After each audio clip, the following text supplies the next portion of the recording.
Chapter 137.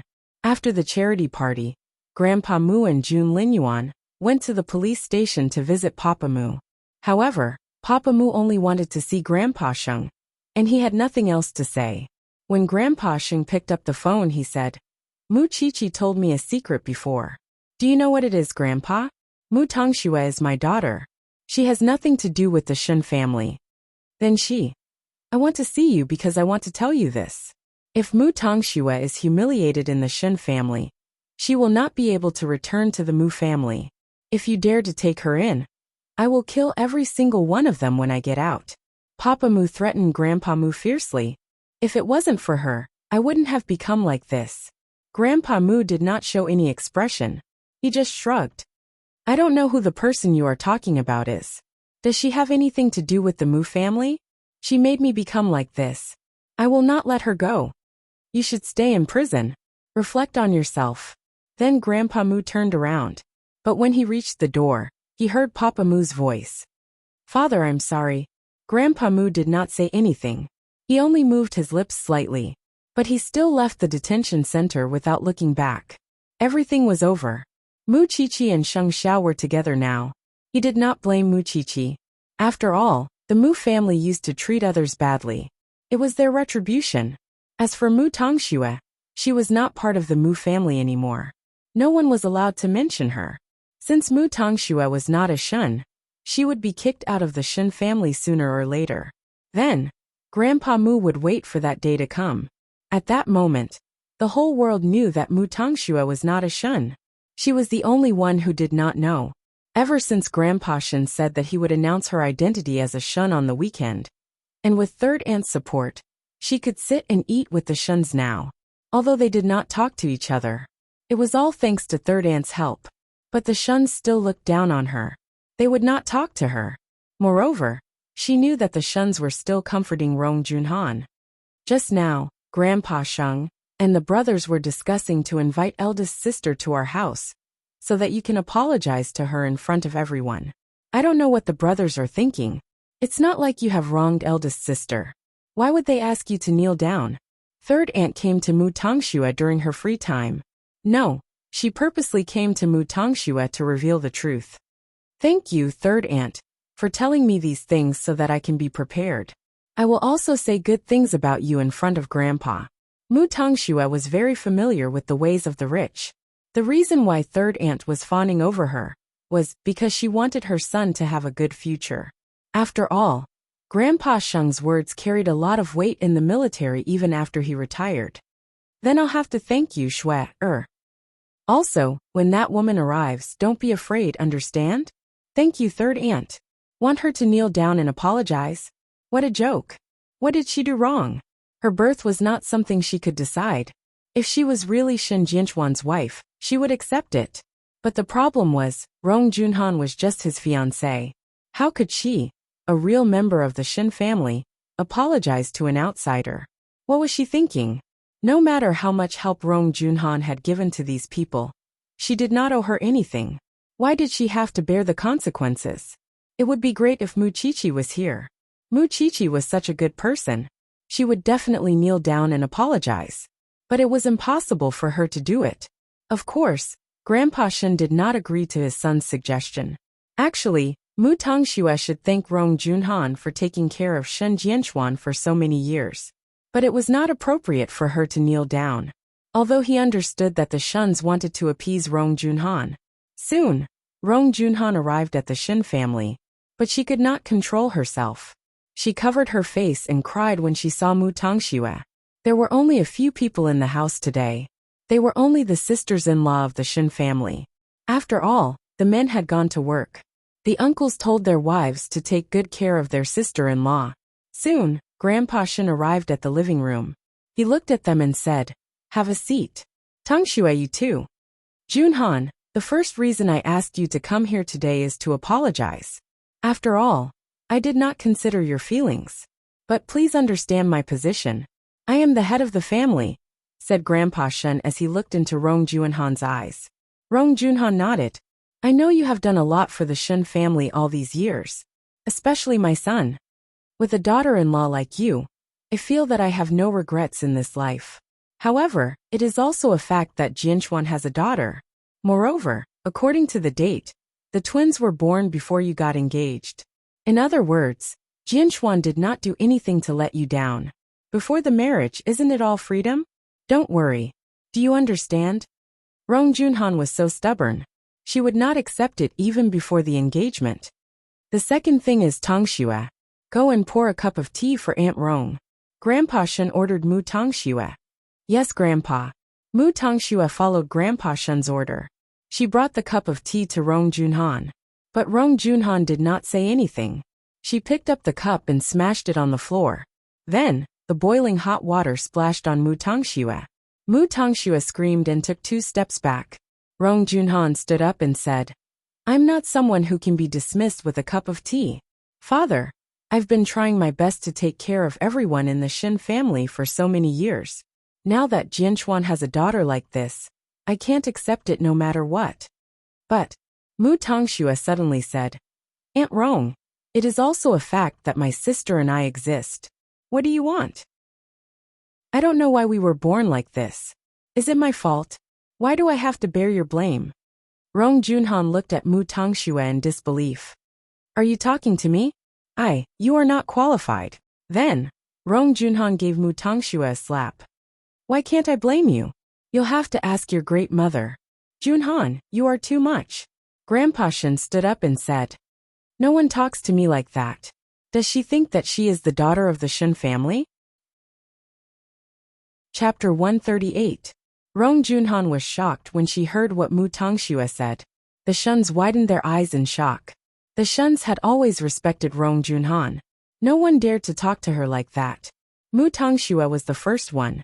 Seeing that Rong Junhan was about to hit her again, third aunt quickly went forward and pulled Mu Tongxue behind her. Eldest sister, she's just a child. You don't have to be angry. Rong Junhan sneered. Am I an outsider?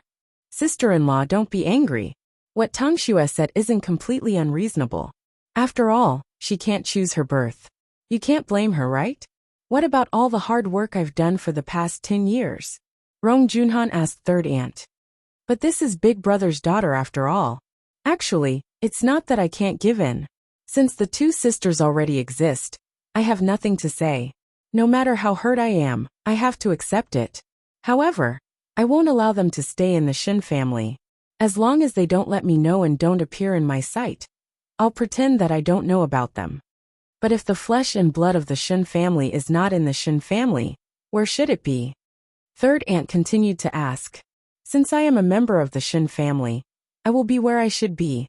This time, Mu Tongxue did not give in to Rong Junhan. I'm just an 18-year-old girl. I left my family. Where can I go? That's right. Sister-in-law, she's such a weak girl. If she really wandered outside and something happened to her, how would we explain it to eldest brother? Rong Junhan was furious when the 2 of them echoed each other. But Rong Junhan was not stupid enough to play along with them.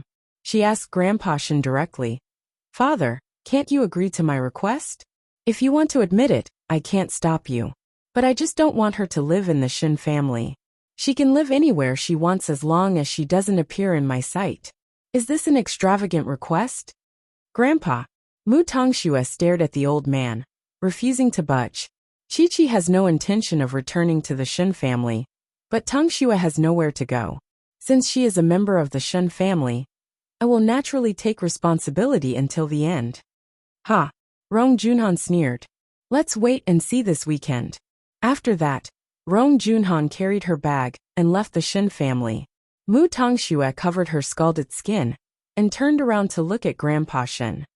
Grandpa, go to the hospital. Grandpa Shen waved his hand. Let third daughter-in-law go with you. But Dad, sister-in-law is getting angrier and angrier, second aunt said helplessly. It can't be helped. Don't you know Junhan's temper? Grandpa Shen glanced at them. Why can't you go out and live with your sister? Second aunt turned to ask Mu Tongxue, but third aunt laughed. Second sister-in-law, are you still not clear about the relationship between these 2 sisters? Could they be put together? I can see that for the sake of an outsider, you've done your best and treated your own family harshly. Schweier, let's go. I'll send you to the hospital. Mu Tongxue glanced at second aunt and did not say anything. She let third aunt support her as they walked towards the entrance of the Shen family. You did well today. There's no need to be afraid of that woman. Mu Tongxue smiled. She felt happy too. She was just her father's fiancée. How could she be compared to her own flesh and blood? Moreover, Shen Jianchuan and Su Ziqing were a couple in the past. Eldest sister-in-law is just jealous. If your mother was born into a noble family, she would not have had anything to do with it. If that's the case, eldest sister-in-law can be considered as a third party. Mu Tongxue felt that what third aunt said made sense. Anyway, she still had a long way to go. She was a real Shen. Could she not win the hearts of the Shen family? Most importantly, she had entered the Shen family before Mu Qiqi. So she had more leverage than Mu Qiqi. Now that she was on the same side as third aunt, she would not have to worry about not having an ally to deal with Mu Qiqi in the future. But Mu Tongxue was completely wrong. It was true that Mu Qiqi did not enter the Shen family, but she still had Sheng Xiao. After so many years, Sheng Xiao knew the temperament of the Shen family very well. He also knew the taboos of the Shen family. Your second uncle is the deputy director of Jianchuan's Ministry of Land and Resources. He was clumsy when he was young. Your grandfather was busy with the military, and your grandmother passed away early, so he was taught by Rong Junhan. So, he was the one who opposed your decision to return to the Shen family. Your third uncle is a weapons engineer. He does not have any special relationship with Rong Junhan, but after so many years, he treats Rong Junhan like a family member. As for your aunt, she is an executive in a bank. She is like a sister to Rong Junhan. And your second aunt and third aunt. Your second aunt is a capable person. She speaks her mind. But your third aunt is a sly person. She is a typical fence-sitter. So there is a gap between them. As for the rest, Jing Yin has written down their preferences and taboos. Take a good look at them in the next few days. Sheng Xiao passed the information to Mu Qiqi. Do I have to please them? Of course not. You are my woman. Who do you need to please? Sheng Xiao raised his eyebrows. I want you to conquer them. And remember their preferences. So you can avoid misunderstandings. You can save a lot of trouble. Mu Qiqi took the information and nodded. Then, she took the opportunity to kiss Sheng Xiao on his lips. I understand what you are trying to do. Then, I will watch your performance this weekend. Mu Qiqi nodded. If it were not for Sheng Xiao, she would only want to be with Su Zipei for the rest of her life. Of course, since Mu Tongxue was involved, she must put on a perfect performance. But what Mu Qiqi did not know was that Grandpa Shen had been contacting the police for a few days, because he wanted to know how Papa Mu had framed Shen Jianchuan and made him lie in the hospital forever. At first, Papa Mu refused to admit it. It was not until Grandpa Shen found all the people who were involved in the incident that Papa Mu finally said, I knew it. Once I'm in this cage, there will be people who will come to seek revenge. If that's the case, it would be better for you to confess. The police knocked on the table. Shen Jianchuan deserved it. Su Ziqing was already married to me, but he still wanted her back. We were already married then. Already. So, I dug a hole for him to jump into. What's wrong with that? But what I did not expect was that after Su Ziqing married me, she did not forget about Shen Jianchuan at all. Although the two of them did not meet, I know everything. Su Ziqing got to know me first. Not Shen Jianchuan. He suddenly appeared and took her away. Chapter 139. How did you do it? Tell me. Was it important how he did it now? For so many years, Grandpa Shen had always thought that his son deserved it. He never investigated the truth. Who would have thought that it was his best brother who did it? In fact, Grandpa Shen already had a rough idea of what was going on when Mu Qiqi and her sister's identity was exposed. But now Papa Mu was in prison. It had been 15 years since then. There was no way for him to investigate further. For such a woman, Grandpa Shen sighed. Old chief, do you want to avenge young Master Sheng? Do as you see fit. Grandpa Shen replied. He was not interested in a rat crossing the street. It was just an eye for an eye. Do it secretly. Don't worry, chief. We will take care of him. After making the last call, Grandpa Shen did not want to bring up the old scores anymore. After all, Su Ziqing was ruthless. She gave birth to the Shen family's daughter and let the Mu family raise her up. It was karma. Moreover, the Mu family still had a daughter. She was taking the blame for his granddaughter in the Shen family. Looking at Mu Tongshue's excited face, the show this weekend was going to be exciting. Third brother's wife was still trying to flatter him. He did not know how she would feel when the truth was revealed. He just did not know how Mu Qiqi felt now. Actually, Mu Qiqi's thoughts were not restricted by the Shen family at all. Since school had started in Shengting University, she was either going to the university to register or familiarize herself with the departments in the university. Next week, she would attend the military training outside the university. So, Mu Qiqi was not worried about the upcoming banquet. But at night, when Sheng Xiao returned home, Mu Qiqi asked him to check on his understanding of the Shen family. She also asked him to teach her table manners. But in the end, Mu Qiqi would sit on Sheng Xiao's lap. Xiao Xiao, when do you plan to let Grandpa know about our relationship after I return to the Shen family? Mu Qiqi wanted to ask what she should do next. You are not even a member of the Shen family. How can you be so arrogant? Sheng Xiao hugged her and drank the red wine. Mu Qiqi blushed. She touched Sheng Xiao's thin lips with her finger. She looked infatuated. Don't the Sheng family urge you to get married? What? You want to get married? Sheng Xiao chuckled. I promised my mother that I would bring her a daughter-in-law within 2 years. I'll do my best. Mu Qiqi immediately raised her hand and promised. Sheng Xiao put down his glass and held her raised finger. He placed it on his chest. Now you can perform well. Mu Qiqi understood what he meant. So, she reached out with her other hand and unbuttoned his shirt one by one. Sheng Xiao was enjoying Mu Qiqi's expression the whole time. When her shirt was unbuttoned, he put her on the dining table and kissed her. Whether it's joining the Shen family or the Sheng family, I'll be there to help you from the back. Mu Qiqi's heart seemed to be melted by a ball of fire. All she could see was Sheng Xiao's handsome face. Nothing else mattered. I've tried it on. It's beautiful, Mu Qiqi told him as they were getting intimate. Sheng Xiao put his arm around her waist and smiled. Don't you know whose eyes it is? It was a black dress inlaid with diamonds. It accentuated Mu Qiqi's figure, making her look delicate but not mature. Sheng Xiao felt that it suited Mu Qiqi very well at first glance. She was actually very suited to wear dark-colored clothes. The Shen family was in a foul mood these few days. They were fighting against each other. But they could not change the fact that Grandpa Shen was about to announce the identity of the two sisters. But after Mu Tongxue came to the Shen family, she did not get close to anyone. She stayed with third aunt all the time, which made the others feel upset. Mu Tongxue is so uncultured. What about the other one? She hasn't come to the Shen family yet. I heard that she will come tomorrow morning. We'll know when she comes, said the youngest sister of the Shen family. But I don't think she's any better. They are both raised by the Mu family. What's the difference? Let's wait and see. Maybe she's worse than Mu Tongxue. Old Shen did not argue with his family's discussion. Instead, he gave Sheng Xiao a call on Saturday night. Sheng Xiao, how's my Mu Qiqi? How's your training going? Oh, Uncle Shen, are you so sure that I know how to train her? Since you have saved Mu Qiqi, you will make arrangements for her. Others might not know, but I know how you do things. Grandpa Shen smiled.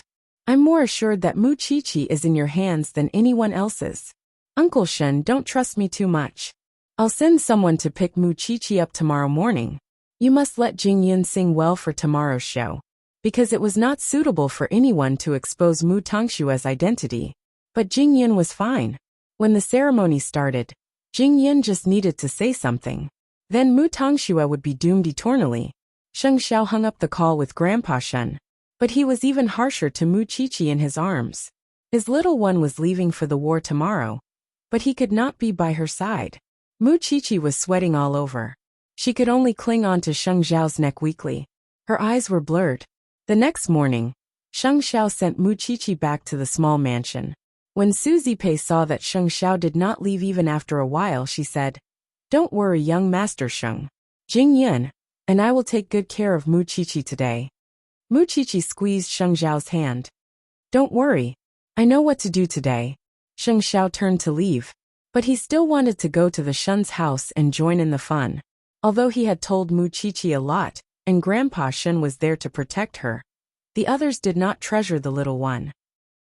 Meanwhile, Mu Qiqi had changed into her little black dress and tidied herself up. Her socialite temperament was on full display. Don't embarrass young Master Sheng when you go today. Su Zipei put a crystal bracelet on Mu Qiqi's wrist. This is a gift from your Uncle Lu. Don't worry, Aunt Zipei. I'm going to finish Mu Tongxue today. Your grandfather's car is waiting outside. Young Master Sheng's gift for your uncle is also in the car. Let's go. Su Zipei patted Mu Qiqi's shoulder. In my eyes, you are nobler than the Shun family. Chapter 140. There was already an annoying person in the Shun family. Now that another person was coming, the Shun family was not in a good mood. However, Grandpa Shun looked very energetic. He was wearing a suit that he had not worn for a long time. It could be seen how much he valued the two sisters. Mu Tongxue was dressed up too. She stood together with third daughter-in-law. They kissed each other's ears from time to time. It was obvious that their relationship was getting better, even though it was just a short time. Does your sister look like you? Mu Tongxue smiled when she thought about Mu Qiqi's appearance. She said, almost. But she has a mole on her nose. But you two sisters, your personalities should be quite different. Sister wants to be strong. So she likes to bully others. Third aunt smiled and nodded. She doesn't even care about the Shun family. So she is arrogant, right? Because she has a boyfriend behind her back. Third aunt covered her mouth in surprise. She pointed at Grandpa Shun with her chin. Does father know about it? Grandpa doesn't know. TSK. She is so young. Mu Tongxue's main task these few days was to smear Mu Qiqi's image in front of third aunt. She had to add fuel to the fire. If third aunt knew about it, third uncle would know about it too. And if third uncle knew about it, the whole Shun family would know about it. So everyone would have a bad impression of Mu Qiqi. Soon, the guard at the entrance of the Shun family announced that Jing Yun had brought Mu Qiqi into the Shun family's mansion. They were already at the entrance. Let's go and have a look.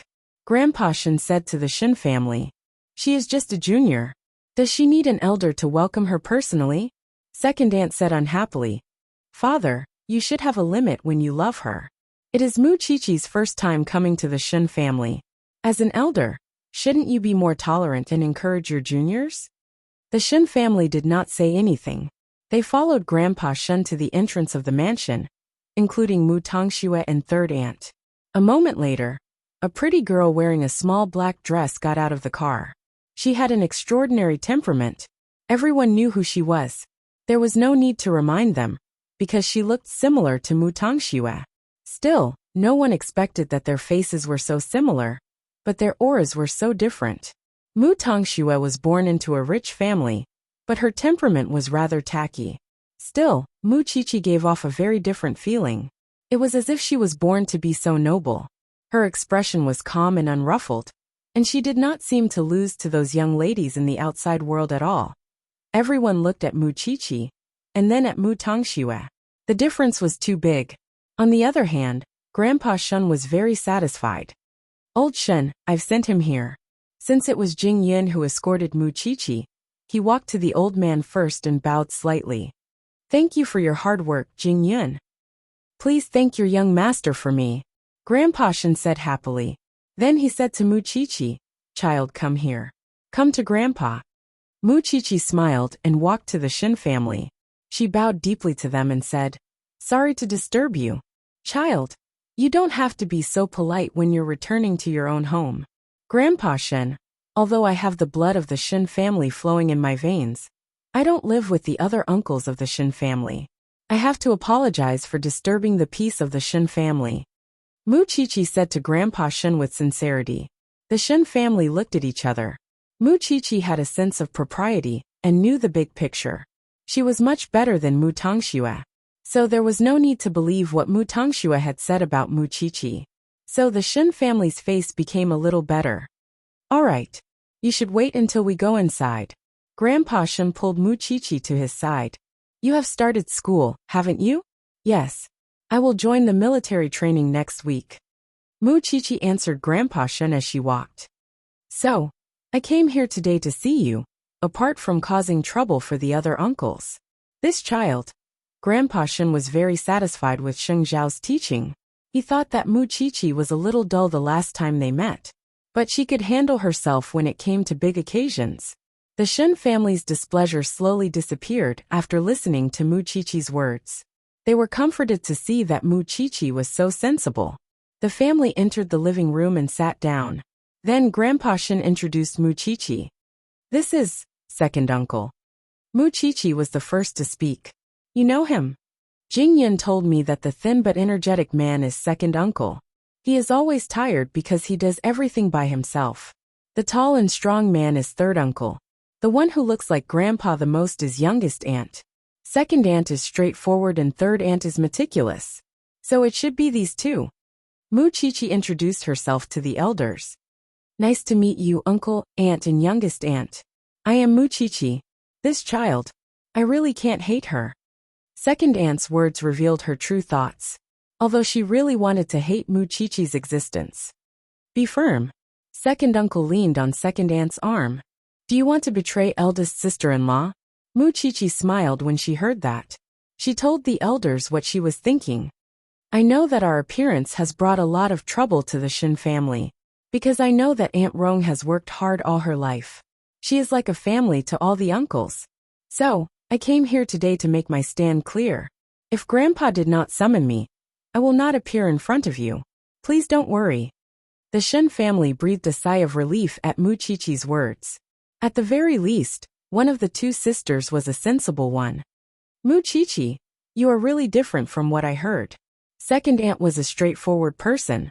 She could not hold it in. I know. I am used to it. Mu Chichi turned her head and looked at Mu Tongxue. In that case, we are not unreasonable people.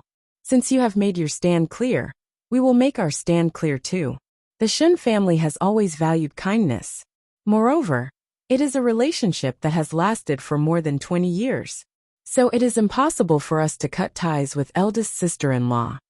But we have to admit that you are the flesh and blood of the Shen family. Since you are willing to live outside, we are willing to treat you as a family. Second aunt, you're exaggerating. I'm already an adult, and I'm already in college. I'll gradually have enough ability to support myself. Mu Chichi looked at second aunt and replied. But in fact, her words were meant for Mu Tongxue. Of course you can support yourself. After all, you have a rich boyfriend. Third aunt suddenly burst into laughter. At this moment, all the Shen family's eyes were on her. Chapter 141. Then, everyone looked at Mu Chichi. Third aunt, you misunderstood me. I don't have a rich boyfriend. I only have a sponsor. Who are you trying to fool? Third daughter-in-law. Didn't you see the person who brought Mu Chichi here just now? Grandpa Sheng suddenly interrupted. Of course I recognize him. He is Sheng Zhao's assistant Jing Yun. Third aunt said. She already knew the gravity of the situation. Since you know that he is Jing Yun, you should know who is the sponsor for Mu Chichi, Grandpa Sheng said coldly. Third aunt suddenly stopped talking. She had never thought that Mu Chichi could have such a fortuitous encounter. Who did Jing Yun represent? Didn't he represent Sheng Xiao? Didn't you say that the sponsor is a French tycoon?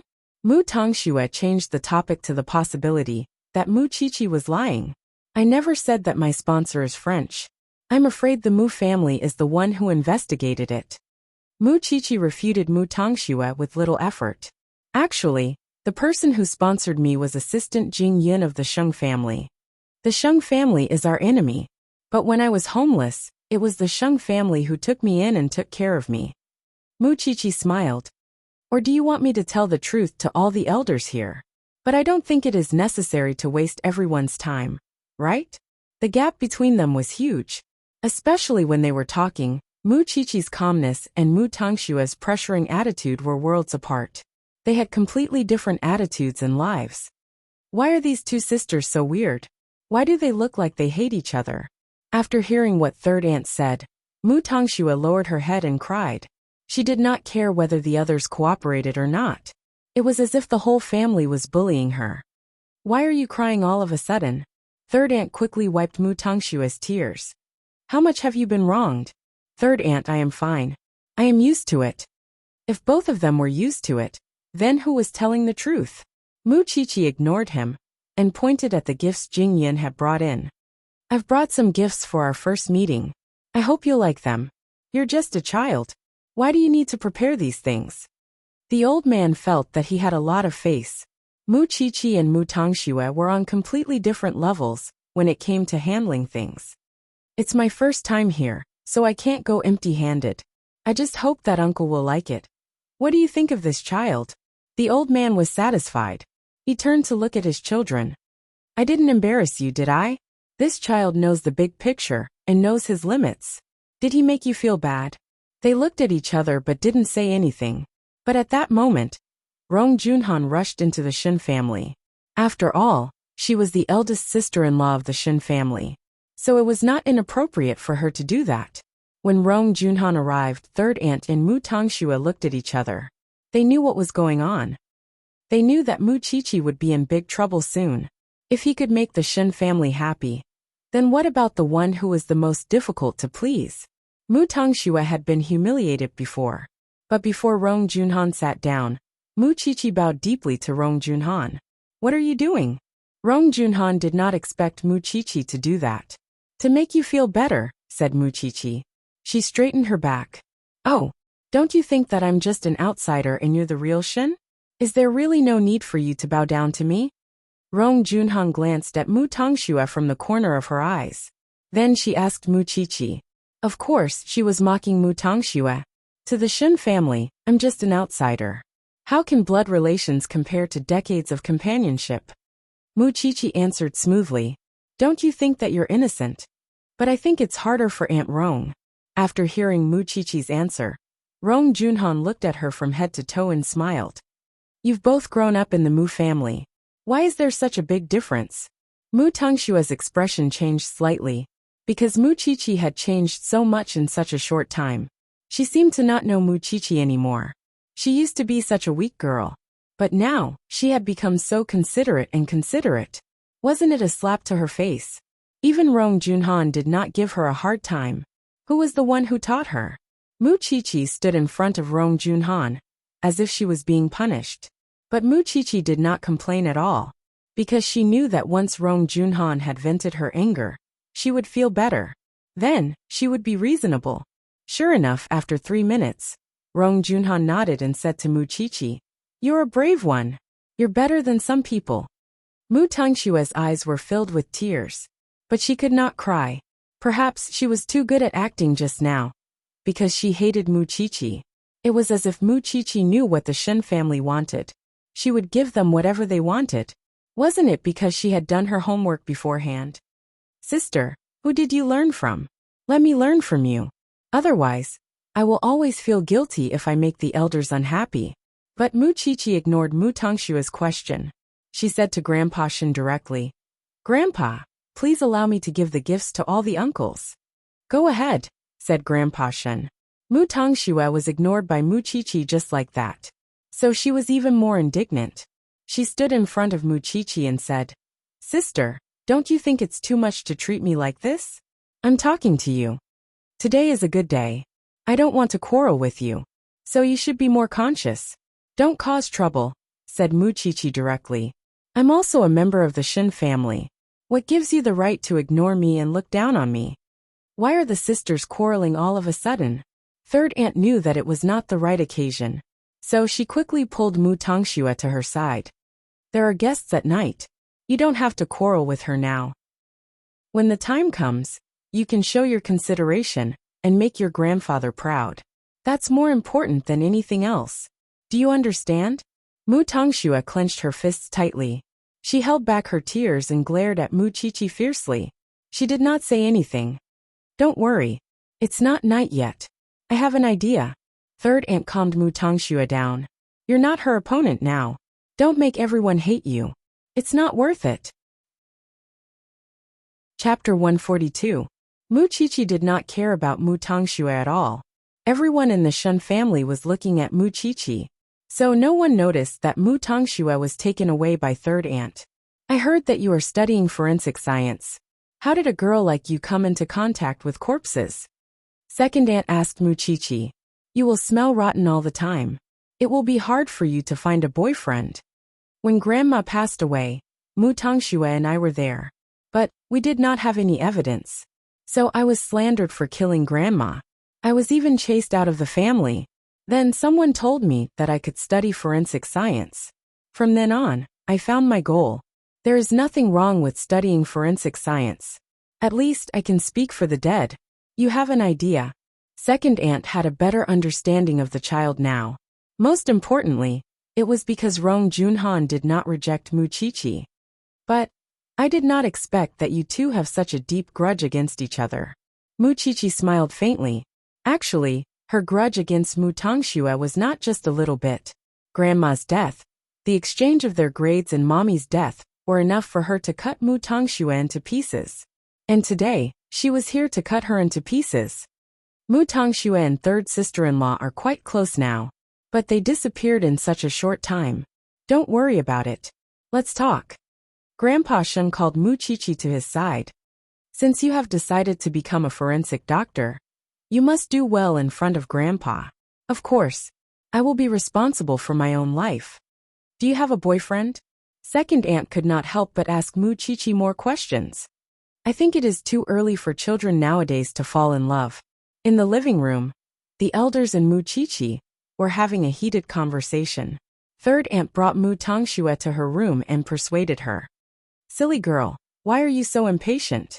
It is obvious that your sister has been taught by a master. Can't you see it? But third aunt, what should I do now? It seems that the whole family does not like me. That's because they are prejudiced against you. Moreover, you are just meeting your family now. You should leave a good impression when the guests come at night. Maybe you'll have a new way out in the future. But I really don't want to see Muchichi strutting around. Third aunt, I am also the flesh and blood of the Shen family. I don't want to be inferior to her. What Mu Tongxue cared about the most right now was how others would look at her. Now that everyone was praising Muchichi, what did that make her? Let me think about it, third aunt said thoughtfully. Third aunt was still willing to support Mu Tongxue, even though she knew that the Sheng family was behind Muchichi. The reason was simple. Muchichi was too smart to be manipulated by others. Mu Tongxue, on the other hand, was different. Her weakness was obvious. And so was what she wanted. Since that's the case, let's make a fool out of her tonight. After that, third aunt hooked her finger at Mu Tongxue and whispered the plan into her ear. But you might have to suffer a little. After listening to third aunt's plan, Mu Tongxue shook her head. As long as Muchichi is hated, I can do anything. Then, you must stay calm and wait for the guests to arrive. They went back to the living room while discussing. This time, second aunt caught them and said with a smile. Third sister-in-law is really good at coaxing people.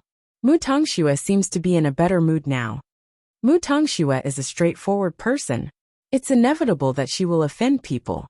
She is not like others who know how to coax people and make everyone happy. Third aunt said with a smile. But second sister-in-law, you still have to be careful of those people who are obviously trained. They are only 18 years old. Their words are watertight. Be careful not to trap them. You will still be counting the money for them. Muchichi knew that third aunt's words were directed at her. Moreover, second aunt was not good with words. After being humiliated, she could only stare at third aunt and sulk. Muchichi watched everything quietly. She finally understood what Sheng Xiao meant when he said that the sisters-in-law did not get along well with each other.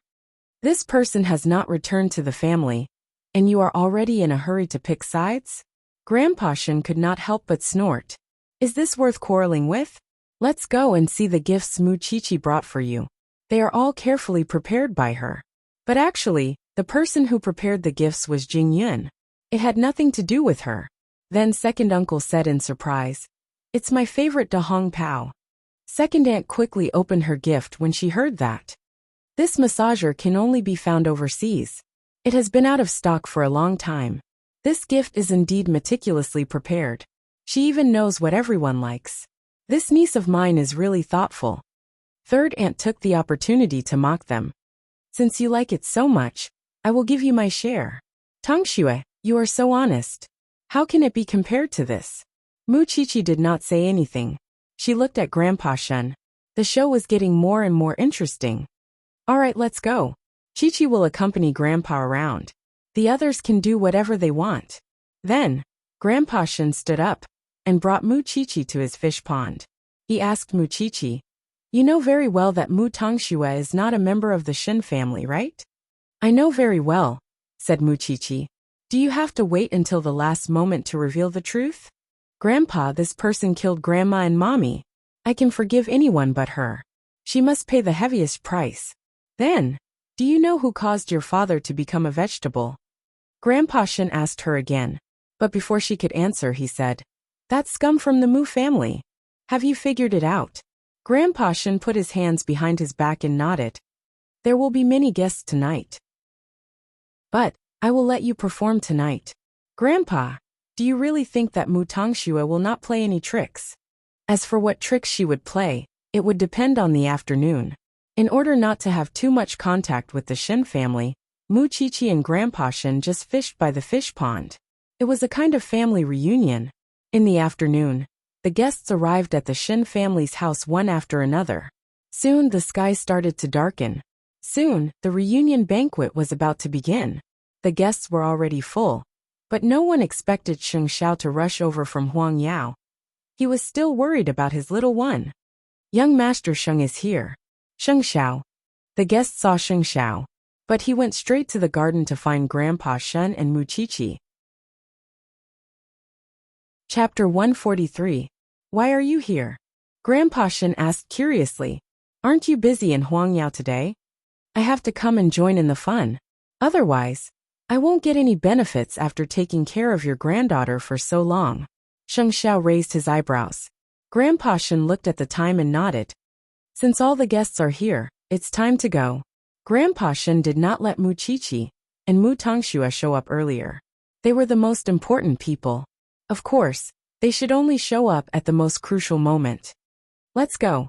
Grandpa Shun was walking in front, and Sheng Xiao was walking behind him. Mu Chichi was standing next to him. Their arms brushed against each other from time to time. Sheng Xiao took the chance to pinch her palm. They looked at each other. Mu Chichi felt at ease and at ease.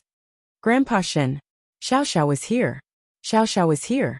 But when they were about to go to the front hall, Mu Tongxue suddenly walked out. She said to Grandpa Shin, "Grandpa, I have something to say to my sister." Grandpa Shin turned around and looked at Mu Chichi. Mu Chichi nodded and said, "Grandpa, you can go first. We will come later." They were worried, but Grandpa Shin was more willing to trust Mu Chichi. Moreover, Mu Chichi's calm eyes told him that everything was going according to plan. So he did not bother to worry. Tonight was Mu Chichi's night. Soon, they disappeared from the corridor. Then, Mu Chichi asked Mu Tongxue, "What do you want to say to me?" Mu Tongxue grabbed Mu Chichi's arm and begged her, "Sister, it's such an important moment tonight. Can you not talk about our past in front of everyone? What are you afraid of?" Mu Chichi could not help but ask, "Sister, it's not good for anyone to talk about it. Especially, it will embarrass Grandpa. You don't want him to be laughed at, do you? As long as you behave yourself, I won't do anything stupid." Then, Mu Chichi shook off Mu Tongxue's arm and walked past her. But just when Mu Chichi left, Mu Tongxue sneered. "Mu Chichi, let's see who will win tonight." Mu Chichi found her way to the front hall. At that moment, Sheng Xiao was chatting with his acquaintances. When Grandpa Shin saw her, he quickly said to her, "Chichi, come here. I'll introduce you to Uncle and Aunt. This is Chichi. What a beautiful girl. I heard that he got into Shengting University. Not bad. I should have brought my son along." The guests praised Mu Chichi for Grandpa Shin's sake. Grandpa Shin smiled and sighed. "I didn't expect eldest brother to have children. So, I don't care about the shame of the family. I want these two children to return to the family. Old chief, let the grudges of the previous generation go with the wind. The child is innocent. Speaking of which, where's your sister?" Grandpa Shin looked around, but did not see Mu Tongxue. Then he called for third aunt. "Go and get Tongxue." Third aunt put down the wine glass in her hand and nodded. "Don't worry, father. I'll go now." Mu Chichi looked at third aunt as she left. She felt that a good show was about to begin. So she subconsciously looked at Sheng Xiao. But he was not in the hall at that moment. After a while, third aunt shouted as she returned to the front hall. She held Mu Tongxue, who was bleeding at the corner of her mouth. Father! Father! What happened? Grandpa Shen quickly went over and saw Mu Tongxue in a sorry state. The left side of her face was swollen, and there were obvious finger marks. She was beaten up. Mu Tongxue lowered her head and cried when she was questioned. I don't dare to say. Say it, Grandpa Shen ordered. The guest stopped and looked at Mu Tongxue. At that moment, Mu Tongxue raised her head and looked at Mu Chichi. It's my sister. The guests were surprised when they heard the word sister. It's my sister who hit me. She didn't want me to appear in front of everyone. She didn't want me to steal her limelight. All of a sudden, all the guests were looking at Mu Chichi, pointing and whispering. How can you be so vicious at such a young age? Look at how badly you hit her. You said that I hit her? Do you have any evidence? Mu Chichi asked Mu Tongxue calmly. I don't have any evidence because you are my sister. Even if I have evidence, I won't go against you. Sister, we are all members of the Shen family. Why do you have to fight with me? I didn't hinder you at all. Look, everyone likes you very much. Why do you want to kill me? Mu Tongxue questioned Mu Chichi. She pushed Mu Chichi to the edge of the storm. However, Mu Chichi was not anxious. She said calmly, I didn't hit you. But there were only the two of us just now. You didn't hit me. Did I hit myself? That's ridiculous. Father, when I went to look for Mu Tongxue, I found her unconscious on the ground. I don't know if she has any other injuries on her body. Mu Chichi is too cruel. Third aunt spoke up for her. It's my first time seeing such a cruel sister. You can't cover for her. Is there any law in this world? How could she be so cruel to her own sister? Sister, I really don't want to fight with you. Whether it's the Shen family or Grandpa's love. I have never thought of competing with you. I have already given in. Why are you still so cruel? She's so pitiful. How can there be such a cruel sister? The guests around them had a bad impression of Mu Chichi. Of course, they felt pity for Mu Tongxue. The Shen family was at a loss. They did not know whether Mu Chichi was such a cruel person. Father, why don't we let Mu Chichi go back to her room? There are so many guests. It's not good. I will call the doctor to check on Mu Tongxue. Third aunt suggested. Obviously, she wanted Mu Chichi to disappear from the banquet. Grandpa Shen nodded. When he was about to say something, Mu Chichi retorted. Wait. I have something to say. Mu Chichi, what else do you have to say? She has been beaten up by you. Third aunt snorted. You have to care about the Shen family's reputation. You said that I hit her. So I hit her? Mu Chichi retorted. Actually, I can leave. But I will leave after Mu Tongxue answers a few questions. What are you trying to say? So many guests saw it. Chapter 144. Seeing that the guests were waiting for an answer, Mu Chichi pointed at Mu Tongxue and said, Because she is not a Shen at all. Everyone was stunned after hearing Mu Chichi's words. But third aunt was the first to laugh. Mu Chichi, even if you want to come up with an excuse, you should come up with a better one. You look so similar to Mu Tongxue. Who would believe that you are not twins? That's right. If you only look at your faces, there is almost no difference. Since you are a Shen, why is Mu Tongxue not? Second aunt asked. I did not say that we are not twins. Sister, there are so many guests here. You don't have to come up with such a joke, just to deny it, do you? Mu Tongxue looked at Mu Chichi coldly. She thought that Mu Chichi was going to say something shocking. She did not expect that it was just this. It was too funny. Chichi, explain it clearly. Grandpa Shen was displeased. But he was displeased with third daughter-in-law. Today was supposed to be a great day, and I didn't want to tell anyone about it. But I didn't expect that Mu Tongxue would be so cruel to herself just to slander me. If that's the case, why would I care about you getting hurt? Mu Chichi said calmly. Even though everyone thought that she was joking, she was very confident. She did not treat it as a joke at all. So you are saying that you are a Shen and I am not? That's right. Mu Chichi looked at Mu Tongxue calmly. Sister, don't you think that you are out of your mind? Do you think I have to lie in front of so many people when the DNA test would have revealed the result? Mu Qiqi asked in return. You might think it's funny, but I don't think it's funny. Don't you think that your temper and character are exactly the same as the Mu family? Mu Tongxue was stunned, because Mu Qiqi mentioned DNA. Alright, even if what you said is true, when did you test my DNA? Why didn't I know about it? It should not take much effort to take a sample of your DNA, right? Mu Qiqi smiled. Then, she saw Jingyan take out the DNA report from the car and bring it to her. Mu Qiqi held the DNA report in her hand and raised it high. It's easy to know if you are from the Shen family. The DNA report is in my hands. Mu Tongxue started to feel nervous, but she still managed to stay calm. She faced the guests and said loudly, This is ridiculous. We are twins, but you are telling me that you are from the Shen family, and I am from the Mu family. Do you mean that we have two fathers? Mu Qiqi, you are really unscrupulous in order to bully me. Mu Qiqi did not want to listen to Mu Tongxue anymore, and so promptly opened the folder and took out the DNA data, holding it up high in front of all the guests. Then she passed the certificate. If you think that I've tampered with the DNA, we can test it again. The guest who received the DNA report read it and passed it to the next person. Then it was passed to the old man. Mu Tongxue saw the change in everyone's expression. She quickly said, Grandpa, do you really believe her nonsense? You will know whether it's nonsense after you read it.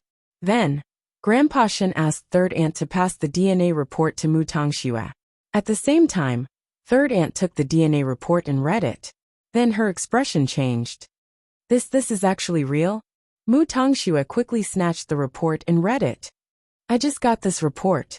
I did not intend to show it in such a situation, but you are too much. I know that you are not from the Shen family. Why should I do anything to you? Isn't it unnecessary? Mu Tongxue could not accept it after she read it. I am from the Shen family. I am. You are not. Even if you do the test 1,000 times or 10,000 times, you will not be from the Shen family. Mu Qiqi told Mu Tongxue with certainty. You are from the Mu family, and you just abandoned your father and grandfather not long ago. It's not like that. You are lying. There must be something wrong with the report. Qiqi, explain it to me. Grandpa Shen ordered Mu Qiqi. It's simple. We are fraternal twins. Because we look like our mother, our father's genes are not obvious. So no one found out that we have different fathers. So, I am from the Shen family, but she is not. Mu Qiqi pointed at Mu Tongxue again. But Mu Tongxue refused to accept it. It's impossible. You must have planned this. I told you. You can do the test now. Since you are not from the Shen family, why should I do anything to you? Because I am afraid that you will steal the limelight. Huh? Are you worthy? Who do you think you are? Since you are the one who did the DNA test, why can't you fake it? Mu Tongxue did not give up. She became hysterical. Because I am the one who did the DNA test. Jing Yin stood up and walked to Mu Qiqi's side. Sheng Xiao, who was not far away, looked at the two of them and smiled. Do I need to fake it when I am the one who did the DNA test? Moreover, this kind of thing can be verified with just a test. Is there a need to fake it? If Mu Qiqi's words were not convincing enough, then Jing Yun's words had to be taken seriously. Do you think that I, the special assistant of Huang Yao, have a need to slander you? Mu Tongshua's face turned pale. Her hands started shaking. It was like this a year ago. The Mu family chased Miss Mu out of the Mu family. It is still the same a year later. Miss Mu is standing in the hall of the Shen family and slandering the daughter of the Shen family? Who gave you the courage? You what? Mu Qiqi smiled.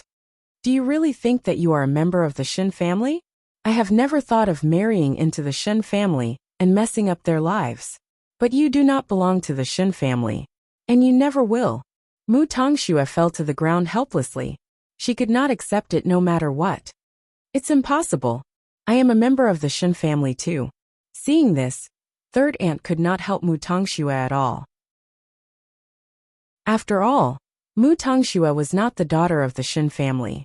She had tried so hard to please Mu Tongxue, but it was all in vain. What a little bitch. Jing Yun, can you explain it clearly? Grandpa Shun was afraid that the others would misunderstand Mu Chichi. He quickly asked Jingyan. Jingyan smiled and nodded. Of course. A year ago, Miss Chichi was chased out of the Mu family because she was framed for feeding the wrong amount of medicine to her grandmother. I was the one who took her in and became her sponsor. Chapter 145. I arranged a place for Miss Mu to stay in the small mansion, but she would still be framed by Miss Mu from time to time. Miss Mu coveted Miss Mu's outstanding grades, so she simply changed Miss Mu's grades. There are many reports about this on the news, so I won't go into details. Miss Mu kept saying that Miss Mu framed her, but from the Mu family to the Shun family, she was just pretending to be pitiful to gain sympathy. She is really vicious inside. Even if it's tonight, she's still going to be so overbearing and slander Miss Chichi for attacking her. She did it. It's her. Mu Tongxue sat on the floor and pointed at Mu Chichi. Since you still want to deny it, fine. I have a video here. I believe everyone will be interested. With that, Jingyan took out his phone and played the recorded video for everyone to see. Although the picture quality was not very clear, it was still. Everyone could clearly see Mu Tongxue's slaps landing on her own face. Everyone suddenly realized that Mu Tongxue must have used up all her strength to frame Mu Chichi. At first, I didn't want to expose you because you are just an 18-year-old child. But now that things have come to this, I don't think there is anything to hide anymore. Mu Chichi looked at Sheng Xiao by instinct. He was not around just now. Could it be that he went out because of the video? All right. Grandpa Shen felt that it was enough when he heard that. So he said, the truth is clear. Let's not talk about their identities first. Mu Tongxue framed Mu Chichi. The evidence is conclusive. Now let's talk about their identities. Mu Chichi is a Shun. That is indisputable. But Miss Mu. Grandpa, I am a Shun. I am a Shun. Mu Tongxue quickly went up and tried to hug Grandpa Shun's leg. But Grandpa Shun kicked her away. When you first came to the Shun family, I was very curious about who you are like. But I couldn't find the answer. And during the time you entered the Shun family, you were repeatedly called to the police station. Because of your mother's death, you were subjected to a lot of investigations and were accused by your father. At that time, I didn't think much of it. The Mu family said that you were the mastermind of the fire. I didn't believe them because I thought that an 18-year-old child couldn't be so evil. But now, I'm starting to believe it. What did Chi-Chi do to you that you would frame her like this? Mu Tongxue was sprawled on the ground, allowing the others to laugh at her.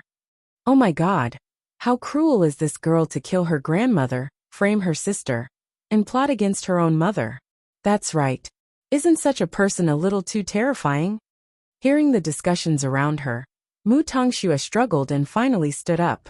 She looked at Third Aunt with hope in her eyes. Third Aunt, say something for me. Say something for me. I never thought that you are not a member of the Shin family.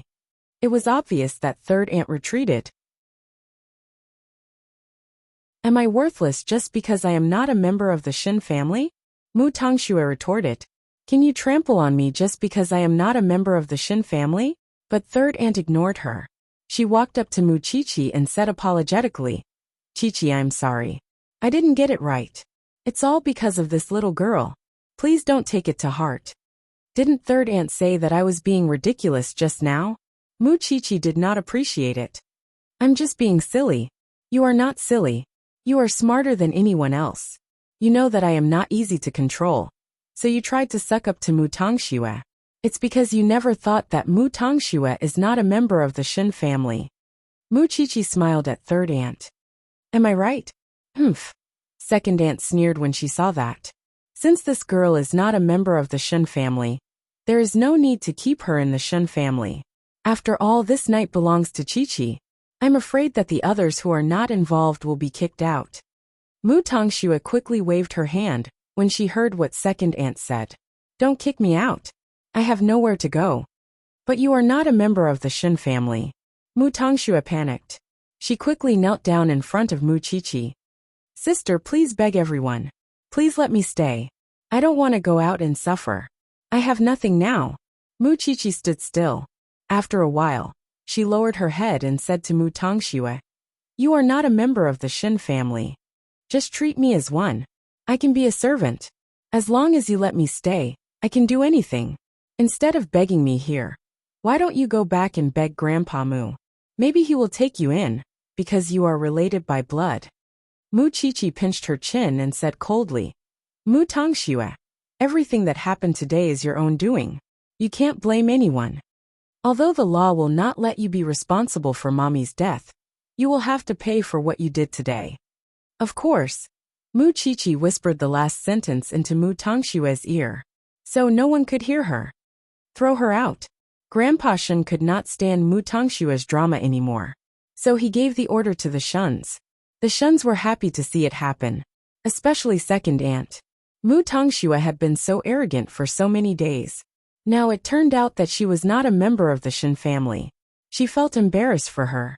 However, what was even funnier was that her third sister-in-law had fawned over the wrong person. It was the biggest joke in the world, and she was on Mu Chichi's side for that reason alone. He had actually helped her get rid of such a huge resentment. It was simply delightful. Don't touch me. Mu Tongxue was still struggling. Sister, I was wrong. I was really wrong. Please forgive me. Not only that, Mu Tongxue kept kowtowing to Mu Chichi. Don't try to hurt yourself in front of me. You should know that even if you die here, I will not feel sad for you. Mu Tongxue stopped when she heard that. Then she staggered and stood up. She decided to risk it all. You did it on purpose, didn't you? You did it on purpose to embarrass me. You knew that I am not a member of the Shin family, didn't you? Mu Chichi, you are so calculative. You are so cruel. I want to applaud you. I even suspect that you deliberately let me know that I am a member of the Shin family. So you cut off my contact with the Mu family. You want me to lose everything, right? You think too highly of yourself. Ha ha ha ha. What wealth? What rich? What young lady? She was just a fleeting cloud at this moment. Not only that, many people were looking at her mockingly. What are you looking at? What is there to look at? Believe it or not, I will dig out all your eyeballs. Mu Chichi, you have your wish fulfilled. From now on, it is my turn to beg. But I do not regret slandering you for killing Grandma, because you are a bitch. Chapter 146. Chichi, there are many guests today. Don't overdo it. Grandpa Shun reminded Mu Chichi. He did not want her to be too ruthless and cause misunderstandings. Grandpa, Mu Tongxue has admitted that she slandered me for killing Grandma. It's a human life. Mu Chichi raised her head and looked at Grandpa Shun in a neither servile nor overbearing manner. She said, it's understandable that she wants to curry favor with someone powerful and join a prestigious family. She's framing others and scheming against others. She's not vicious. What's truly vicious is that she killed her own mother with her own hands. I'm sorry. I might not be able to leave a good impression on the Shun family, Mu Chichi said to Grandpa Shun. She was also talking to Sheng Xiao. Grandpa Shun looked at Mu Chichi with a complicated expression. He did not expect that Mu Chichi hated Mu Tongxue so much. What do you want? I want to bring her somewhere. So, I might have to let everyone down. I also feel sorry for the guests. Mu Chichi bowed deeply to everyone. Grandpa Shun thought for a few seconds. Then he said, go. We are the Shin family. We should settle our grudges. Mu Chichi got his permission. Then, she dragged Mu Tongxue out of the living room. Sheng Xiao glanced at Jing Yin and signaled him to follow them. Mu Tongxue kept struggling, but she was used to being weak. So, she could not get rid of Mu Chichi's control. Mu Chichi brought her to the car. Jing Yin followed behind and started the car. The noisy living room suddenly became quiet. Some people understood what was going on, while others didn't understand what was going on. Third aunt sneered. She looked at Grandpa Shun and said, Father, stop pretending. You knew about this long ago, didn't you? Grandpa Shun looked at his daughter-in-law. He did not say anything. You lied to all of us just to let Mu Chichi marry into the Shin family, right? And you played me like a fool. Speaking of playing you knew that Mu Tongxue slandered Mu Chichi. But you played along with that imposter. Do you think I don't know? The old man was enraged by the interrogation, and he also burned this ball of fire. If your heart is good, Who would dare to trick you? Why didn't second brother come to me? Third aunt was stunned for a moment. Her eyes turned red and she was ashamed. Although Chi-Chi is not here, she is the blood of the Shin family. She is my granddaughter. If it wasn't for your pride, would I have to do this? If I want to recognize my granddaughter, do I need your permission? You have the nerve to question me? Second brother, send the guests home. I'll consider today's ceremony a success. With that, the old man turned and left. Naturally, the old man took a look at where Xing Xiao had been before he left. But he was gone in the blink of an eye. Third aunt felt wronged. She ignored everyone's advice and went back to her room. Second aunt laughed. I thought I found an ally, but it turns out to be a fake. Second elder leaned on his wife's arm and gestured for her to look at Rong Juanhan's direction. What happened? I hope you won't think too much about it, said second uncle. Mu Chi-Chi was able to expose Mu Tongxue on such an occasion. Although Mu Tongxue was the one who set her up, the fact that she could easily produce the DNA report showed that Mu Chi-Chi had already planned to do so. And Grandpa Shin must have acquiesced to it. Didn't Grandpa Shin think about how people would talk about Jianchuan when he did that? Mu Chi-Chi and Mu Tongxue were twins, but they did not have the same father. How would people talk about it? How would they see Shin Jianchuan? Grandpa Shun was a thoughtful person. It was impossible that he did not think about it. But he still let Mu Chi-Chi announce it. It showed how much Grandpa Shin cared about his granddaughter. Mu Chi-Chi was taken care of. But what about her? What would the people outside think of her? How silly she was. Eldest sister, are you okay? Second aunt was worried when she saw Rong Junhan in a daze. Rong Junhan shook her head. Then, she said something that made all the Shuns sad. Father's arrangement today has made me realize how much I've worked for over 10 years. Now I know how much I've gotten in return. Eldest sister, if you still have a conscience, promise me that you will never acknowledge Mu Chi-Chi's identity in this life. Second aunt saw Rong Juanhan's angry expression. She quickly said, we will do what you want. Don't worry. Don't be nice to her. We promise you. Remember what you said today. Then, Rong Junhan stood up and left the Shin family. Second elder sighed deeply. From now on, the Shin family will not have peace. Eldest sister will not allow us to acknowledge Mu Chi-Chi's identity. But father, we are indebted to eldest sister-in-law. And we have been friends for so many years. So we should stand by eldest sister-in-law's side. Otherwise, wouldn't eldest sister-in-law be too pitiful? Second elder Shin said to his wife. You are right. As for third aunt, she would never forget the humiliation she had suffered because of Mu Chi-Chi. Of course, it was also because Mu Chi-Chi never thought of marrying into the Shin family. She never thought of getting along well with the Shin family. Where are you taking me? Mu Tongxue was panicking when she saw that they were getting further away. Mu Chi-Chi, you are embarrassing the Shin family by doing this. But Mu Chi-Chi did not care. You don't have to worry about me. Sister, I am already so pitiful. What else do you want me to do? Did you come to see mommy after she died? Mu Chi-Chi turned around and asked Mu Tongxue. Mu Tongxue was stunned. I have dreamt of mommy a few times. She was covered in charcoal. She stood in front of me and asked me to forgive you. Mu Tongxue felt a chill down her spine. Go and see mommy. Then, go back to the Mu family and be the daughter of the Mu family again. Mu Tongxue's forehead was sweating when she saw that the surroundings were getting darker, and there were fewer people around. But Mu Chi-Chi pretended that she did not see anything, until Jing Yun drove the car into the cemetery. Mu Chi-Chi got out of the car, and dragged Mu Tongxue to her mother's grave. When they reached the tombstone, Mu Chi-Chi asked, Aren't you going to kneel? Mu Tongxue had no choice but to kneel. If she had lost all her humanity, then Mama Mu's death was the only shadow in her heart. Especially when she saw Mama Mu's photo. She remembered how she looked before she died. Mu Tongxue knelt on the ground with a thud. She could not stop her tears from flowing. Chapter 147. Mu Chi-Chi and Jing Yun left the graveyard. But they left Mu Tongxue alone in the wilderness. She knelt in front of the tombstone and cried.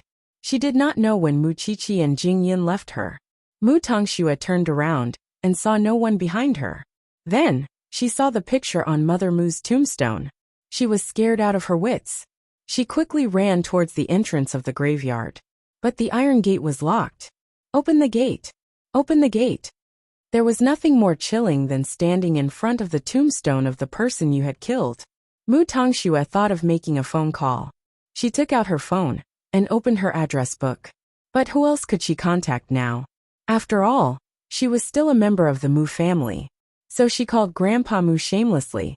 Grandpa Mu had heard the news about the Shen family from someone else. So, he had expected that Mu Tongxue would call him. So, he did not answer the call on purpose. He did not answer it until Mu Tongxue had 10 missed calls. Then he picked up the call calmly. Grandpa? I'm Schwer. Mu Tongxue choked when Grandpa Mu picked up the call. She could not even speak clearly. What's the matter? Grandpa Mu pretended to be distant. Grandpa, can you come and save me? I'm alone in the graveyard. I'm scared. But I'm going to sleep, Grandpa Mu said. Grandpa, I'm a member of the Mu family. I'm your granddaughter. I haven't forgotten how you humiliated me when you thought you were a member of the Shen family. Miss Shen, you should call the Shen family. I'm not as rich and powerful as the Shen family. I can't save you, Grandpa Mu said calmly. Grandpa, I know it's my fault. I'm too naive.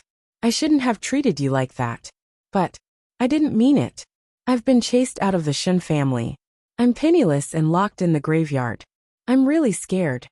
Your father is still alive even though he's locked up in prison. You're just locked up in a cemetery. What's there to be afraid of? Grandpa, I'm begging you. Please save me.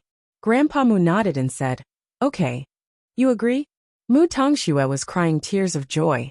She suddenly felt that the graveyard wasn't as scary as before. Just wait. After that, Grandpa Mu hung up the phone. Then, he turned off the lights and closed his eyes to sleep. As for Mu Tongxue, she took Grandpa Mu's words seriously. She really thought that the Mu family would come looking for her. But an hour had passed, and there was no movement outside the iron gate. She was filled with hope, but Grandpa Mu made her feel hopeless. After leaving the cemetery, Mu Qiqi returned to the gates of the Shen's residence. Sheng Zhao's car was still parked there. Mu Qiqi anxiously got down from Jingyun's car and opened his door apologizing. Xiao. Have you vented your anger? Sheng Xiao asked, holding his chin. His expression was a little complicated, which made her heart pound. Are you angry? Little one, you're not as obedient as you think. Sheng Xiao replied, I know that I made you and Grandpa very sad tonight. What if I tell you that what you did is not good for our relationship? Mu Qiqi was stunned, but after a few seconds she said, You never put your hope on this kind of thing, because you like to come up with strategies. Besides, I would rather die than leave you. Who can separate us? When Sheng Xiao heard this, he pinched Mu Qiqi's chin and smiled wickedly. Congratulations on your realization. Aren't you angry? You vented your anger. Why should I be angry?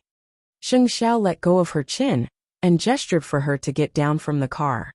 The Shen family is just a testing ground. I've told you before that you don't need to please anyone. Besides, do you really think that the Shen family will accept you so easily? That's true. They might hate me now.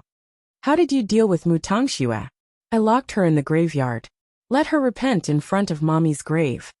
Mu Qiqi replied. She can call for help. Xiao, the Mu family won't care about her. Mu Qiqi replied seriously. You have to know how heartless she was to Grandpa when she thought she was a member of the Shen family. She deserved it. Tonight, Mu Tongxue would wish she was dead. She would be scared half to death. And most importantly, what would Mu Tongxue rely on to live from now on? That was Mu Tongxue's greatest fear. Let's go in and meet Grandpa Sheng. After all, he was willing to let others criticize him because of you. He has done his best. Mu Qiqi nodded. Her eyes were red. I know. I've made things difficult for him tonight. You don't have to take it to heart. Do you think he isn't mentally prepared for this? Let's go in. I might have a way. Mu Qiqi replied. Sheng Xiao stroked Mu Qiqi's head. The little girl seemed to have grown up all of a sudden. She had begun to think independently. Sheng Zhao's heart began to throb. Mu Qiqi's uncontrollable behavior seemed to attract him even more. tugging at his every nerve. What's wrong? Mu Qiqi quickly asked when she saw Sheng Xiao not moving. I'm thinking about what will happen to me if you leave me one day. Sheng Xiao replied. What will happen? You won't have the chance to leave me. On the other hand, if you have me, you will have the whole world. Then Sheng Xiao got out of the car. Mu Qiqi followed suit. Who could deny that? She would never leave Sheng Xiao. Even if there was seniority and her family stopping her, so what? Grandpa Shen never thought that the two of them would come back. He smiled when he saw Mu Qiqi's guilty look. What's wrong? Do you know that you have lost your sense of propriety? Grandpa, I'm sorry. I've made a mess of the Shen family. Do you think Grandpa cares about that? This is not the only ridiculous thing eldest brother has done. I'm used to it. But even so, I still love him the most. Do you know why? Grandpa Shen asked Mu Qiqi in return. Because he understands me the best. Qiqi, I hope that you can understand the old man's heart too. Grandpa, I hope you won't disappoint me. However, she was destined to disappoint Grandpa Shen when she was with Sheng Xiao. Just like Suzy Pei, she could do anything for Grandpa Shen. She could fight for any honor for him. But she could not leave Sheng Xiao. She could not do that. As for your uncles, they will like you slowly. So, I hope you can come back to the Shen family once a week. Can you do that? Grandpa, I'll try my best. But I have my own life. Mu Qiqi did not promise him everything. Okay. Grandpa Shen nodded. You are just like your father.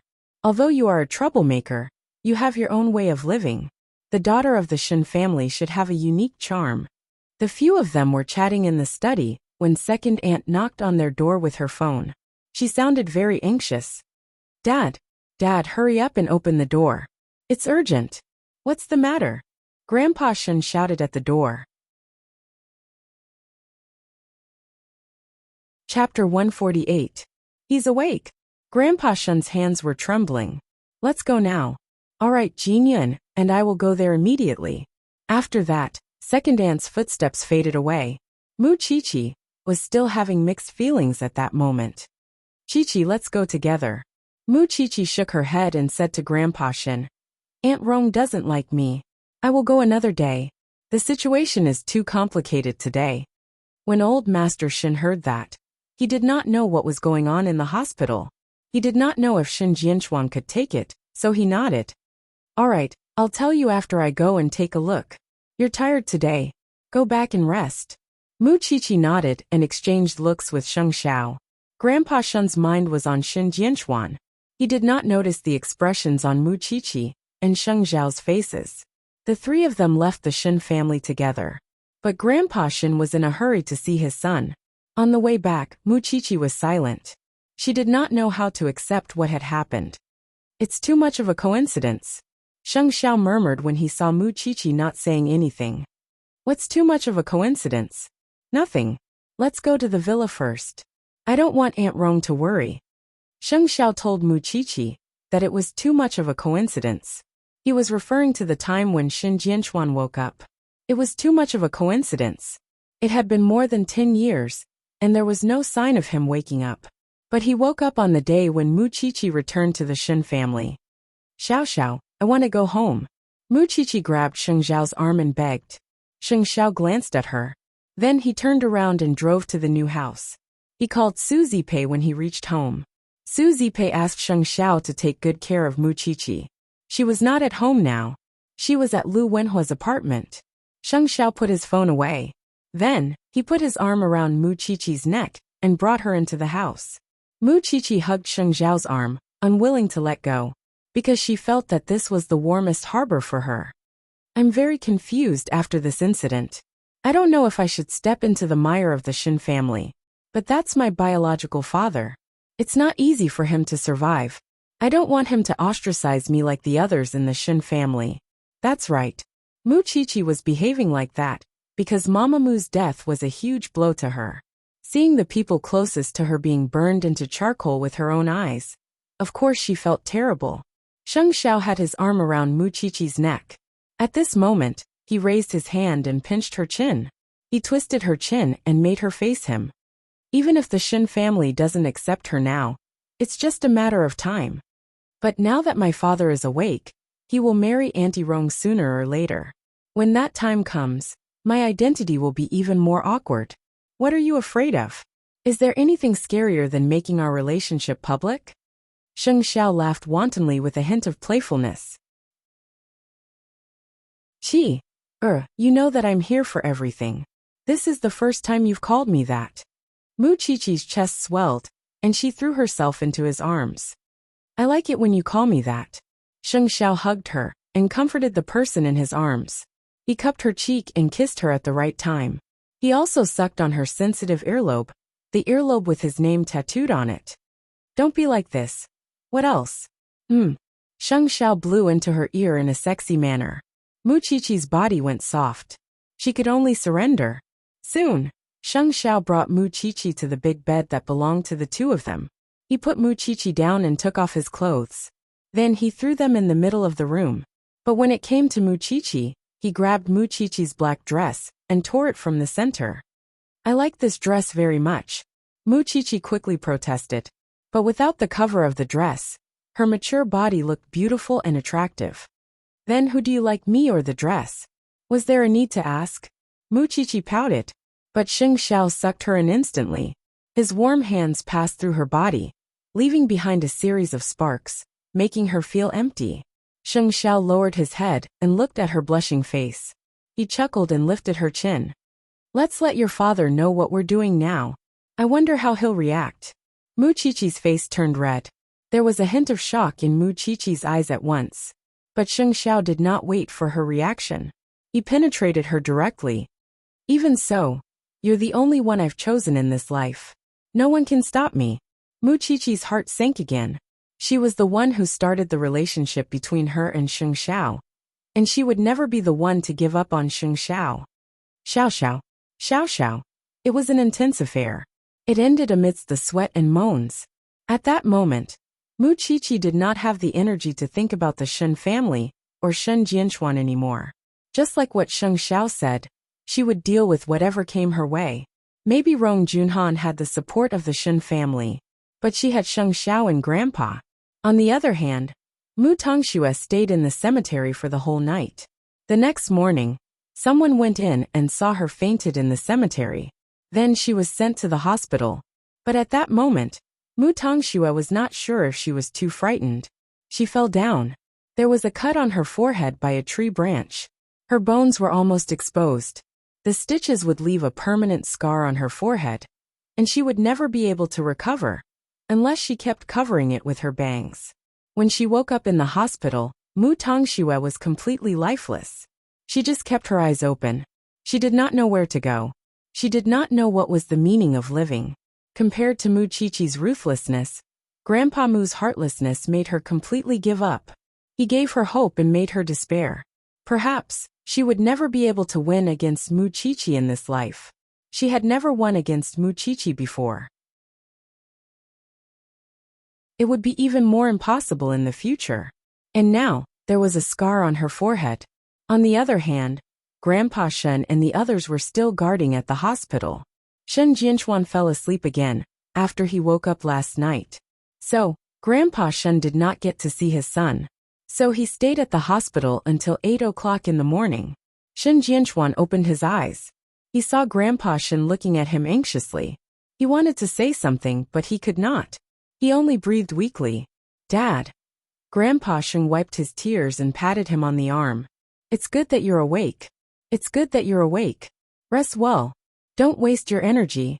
The doctor said that although you're awake, your body may need a long period of rehabilitation to fully recover. Chapter 149. That's right. Eldest brother, you must get well soon. You still owe eldest sister a wedding. Second elder said to Shen Jianchuan. Shen Jianchuan looked at Rong Junhan and said weakly, Exine. But he could not say the word suffering, because he had been in a coma for a long time. His body still needed a long time to recover. It's good that you are awake. No one mentioned that he had a daughter, because they knew that it was not appropriate to talk about it at this moment. But second aunt was still afraid that Grandpa Shen would say it. So she dragged him out of the ward and said, Father, The doctor said that eldest brother has been in a coma for a long time. He needs to rest and recover. He should not be agitated. So we don't want to tell eldest brother that Mu Chi-Chi is his daughter. We will tell him when he is feeling better. Grandpa Sheng looked at his second daughter-in-law deeply, as if he knew what she was planning. Is it that good for you to stop Mu Chi-Chi from marrying into the Shen family? That's what the doctor said. Second aunt insisted. Grandpa Shen did not answer her. But he did not deny it either. He had his own plan. Because he did not think that it was agitating for eldest sister. But now that eldest sister had woken up, the marriage with the Rong family must go ahead. Wouldn't it be more difficult for Mu Chi-Chi if Rong Junhan married into the Shen family? Grandpa Shen did not want to do that. Why couldn't the granddaughter of the Shen family marry into the Shen family? Mu Chi-Chi hid in the new house for the whole night. When she woke up in the morning, her mind was much clearer. No matter what was happening in the Shen family, she only had one goal. That was to be with Sheng Xiao.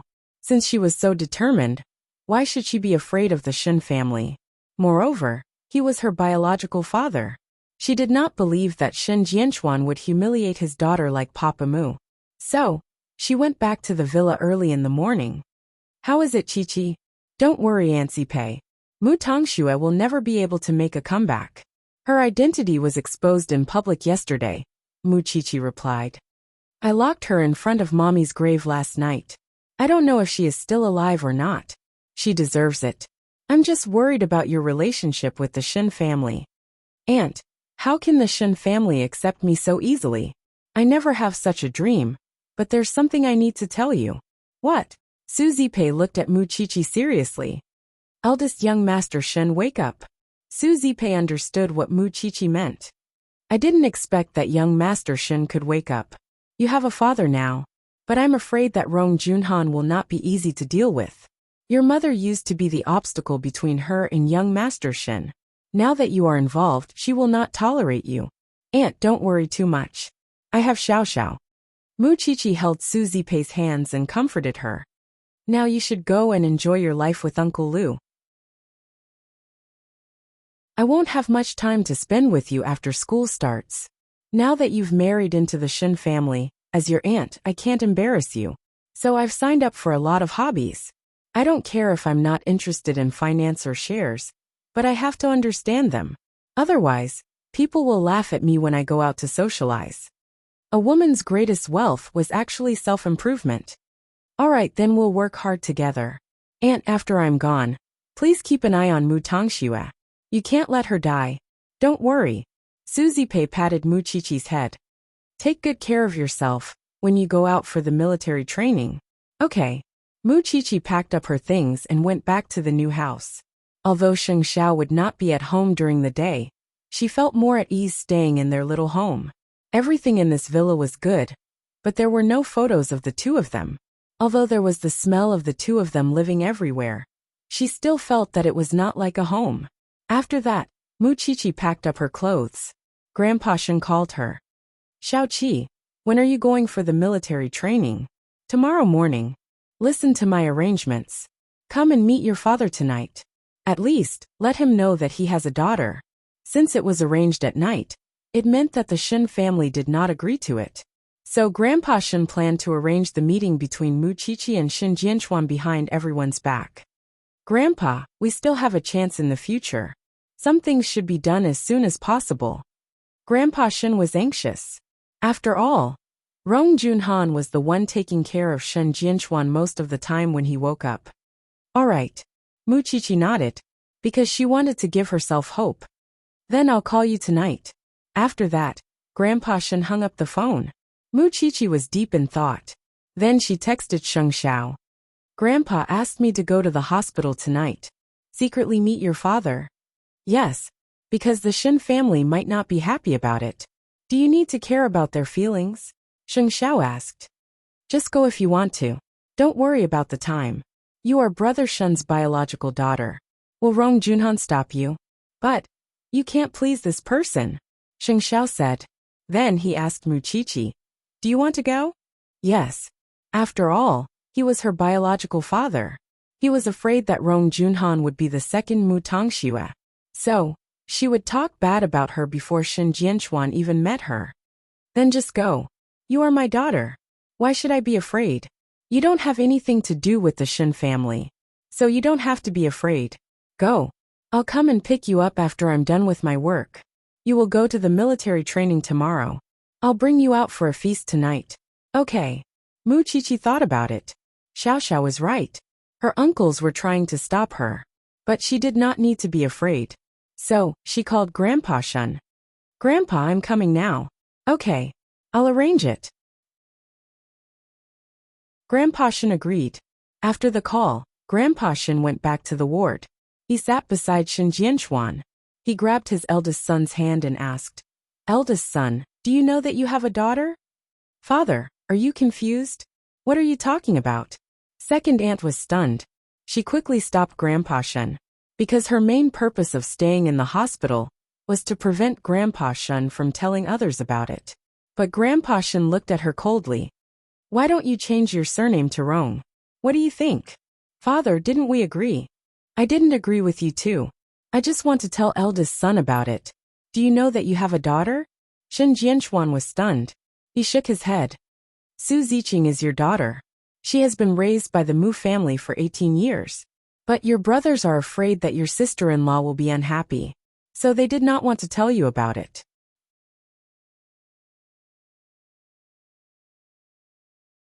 Chapter 150. Shen Jianchuan was as thin as a stick. When he woke up, only his eyes were full of life. He could not express his feelings after hearing what Grandpa Shen said. But he nodded his head. He had been sleeping alone for more than 10 years. He had spent the best part of his youth on the bed. He had missed so many things. But he still had a daughter. That was the only comfort he had. How could he not want to see her? Grandpa Shen knew that he wanted to see her. He patted his knee and nodded. I will let you see her later. Father. Second aunt was very worried. She called Rong Junhan while they were talking. Rong Junhan knew that she could not stop Grandpa Shen. After all, she was Shen Jianchuan's daughter. What she needed to do now was not to stop him, but to register their marriage as soon as possible. Huang Yu, Mu Qiqi is Jianchuan's daughter. He has the right to know about this. Won't you feel wronged? Second aunt was helpless. Jianchuan has woken up. Then, I will not feel wronged anymore. Rong Juanhan's words would only make the Shen family sympathize with her more. So, they would try their best to stop Mu Qiqi from marrying into the Shen family. Rong Junhan knew that would happen. But she still wanted to go to the hospital to see Mu Qiqi meet Shen Jianchuan. Only then she would feel relieved. When she married into the Shen family, she would control her daughter. Then she would have the right to do so. Mu Qiqi wanted to meet Shen Jianchuan. So, Sheng Xiao asked Old Lin to send Mu Qiqi and Su Zipei to the hospital. Su Zipei was worried that Mu Qiqi would be bullied. But Mu Qiqi patted her hand and said, Aunt, don't worry. I am not the old Mu Qiqi now. I will not let anyone bully me. Su Zipei was still worried. But she did not stop Mu Qiqi. The two of them arrived at the hospital together. Mu Qiqi managed to find Shen Jianchuan's ward from the front desk. But when she entered the elevator, she bumped into Rong Junhan. Mu Qiqi was stunned. But she still entered the elevator with Su Zipei. Aunt Rong, didn't you say that you will not return to the Shen family? Now that Jianchuan has just woken up, he's in a hurry to visit him. Then the elevator reached the 9th floor.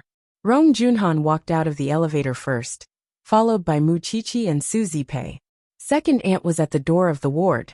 When she saw Rong Junhan, she went up to her immediately. Sister-in-law. Mu Qiqi was right behind them, but Huang Yu stopped her. Qiqi, you can go in later. Why? Mu Qiqi asked second aunt. Huang Yu was afraid that Grandpa Sheng would hear them. So she quickly pulled Mu Qiqi to the side and explained to her. Actually, the doctor said that your father has just woken up and needs to rest. He can't be too agitated. So can you come over another day? When your father feels better. Mu Qiqi looked at Huang Yu with deep eyes and a smile. Second aunt is not like third aunt. When you tell such a lie, your expression is unnatural. Huang Yu was stunned. I know that you are fighting for Auntie Rong. But as an elder, is it right for you to make things difficult for a junior? Moreover, this is my family's matter. It has nothing to do with you. But sister-in-law has worked hard for the Shin family all these years. If it were you, what would you do? You can go ahead. I will go in. Muchichi pushed second aunt's arm away.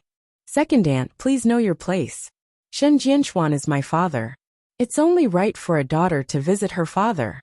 But he doesn't want to see you. Really? Muchichi sneered. She wanted to force her way in.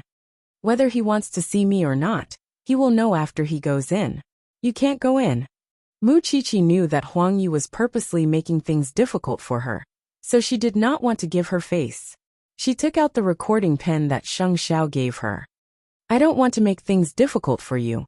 Don't make things difficult for me too. If Grandpa hears this recording, how would he feel? Huang Yu's expression changed, but she did not think that she had done anything wrong. You have your position, and I have mine. But I don't feel sorry for you. Then, let Grandpa listen to it. You. Muchichi snorted and put away the recording pen. When she entered the ward, she turned around and said to Huang Yu, I have always been in awe of the Shin family. After all, it is an aristocratic family. But, after seeing you and third aunt, I only have one sentence to say to you. You are nothing more than this. Huang Yu could not stop her. She could only watch Muchichi push the door open. When Grandpa Shin saw his granddaughter, he quickly got up and pulled her to Shin Jianchuan. As if presenting a treasure, he said, Look, it's your daughter. Muchichi looked at the weak man on the bed. The man was very excited. He wanted to raise his hand, but his muscles did not listen to him. Muchichi sat down in front of Shin Jianchuan and held his trembling hands. It was the second time they met, but blood was thicker than water. She could feel Shin Jianchuan's excitement. I don't know what to say. I just hope that you will get better soon. Then you will know what happened recently. Shin Jianchuan looked at Muchichi and blinked. Don't worry. If you want to see me, just tell Grandpa. He will call me. Shin Jianchuan blinked again. There was even a tear at the corner of his eye. Muchichi wiped it away for him. Then she smiled and said, I am studying forensic science in Shengting University. You can come and find me when you get better. It takes 5 years to study forensic science. Shen Jianchuan wanted to say something, but he could not. He wanted to touch his daughter more. After all, Muchichi and Su Ziqing were very similar. But his hands were trembling. He could not control his muscles. I will go for military training tomorrow. I will come and see you when I am free. You must be able to speak by then, okay? Shen Jianchuan nodded. He nodded many times. He was not so excited even when he saw Grandpa Shun and Rong Junhan when he woke up. Grandpa Shun was very happy. Although his son had been asleep for so many years, the heavens still gave him a daughter. When he heard that he had a daughter, Grandpa Shun could feel that his eldest son's heart was suddenly revived. Although he didn't want to admit it, he knew that his son's favorite woman was still Su Ziqing. This made Rong Junhan even more jealous. After all, she was the one who took care of Shen Jianchuan for the past 10 years. But now, Shen Jianchuan did not even look at her when he had a daughter. How could she be satisfied?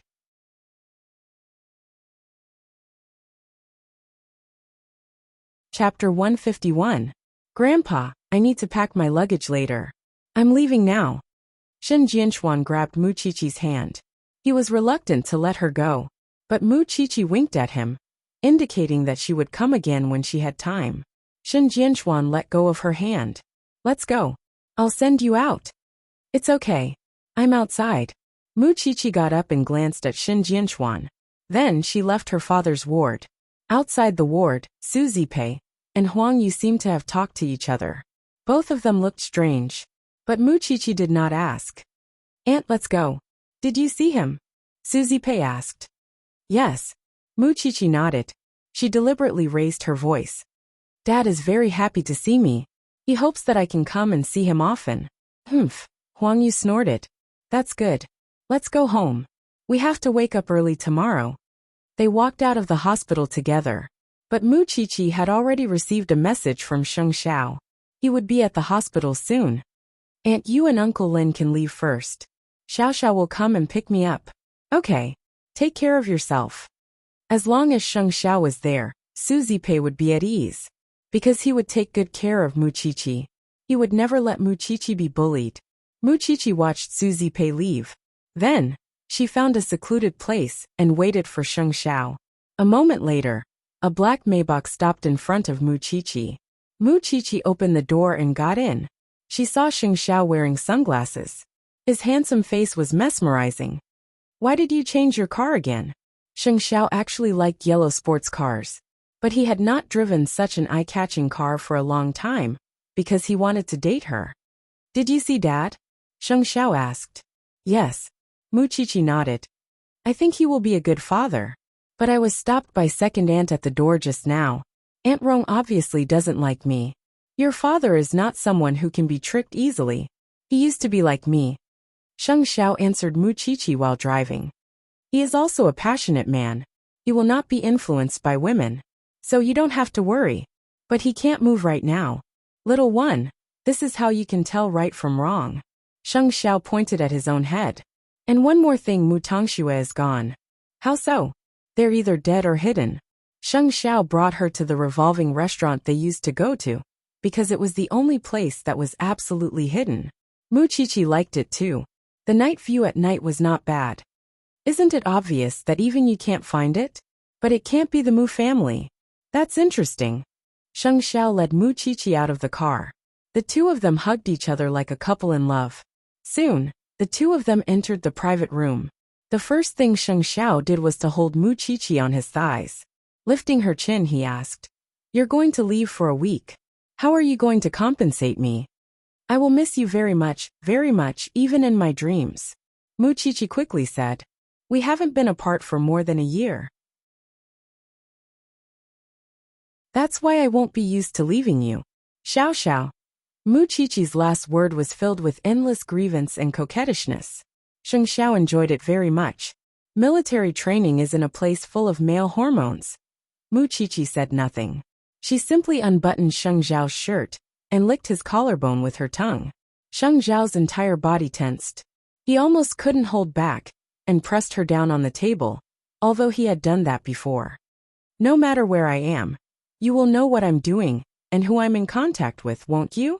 Sheng Xiao grabbed Mu Qiqi's neck and looked at her with a sharp gaze. "You're mine. You're mine too. Mine alone. You can't get too close to those female celebrities when you attend events in the future. Not even if you're just fooling around." Sheng Xiao smiled playfully. His heart was filled with sweetness. The little one was finally not being so careful with him. She knew to make demands of him. He believed that the relationship between a man and a woman must be equal. He could give Mu Qiqi time to grow up, but he also hoped that Mu Qiqi could give him a sense of security when it came to love. And her control was the sense of security that he recognized. Only then could he feel the strong feelings in Mu Qiqi's heart.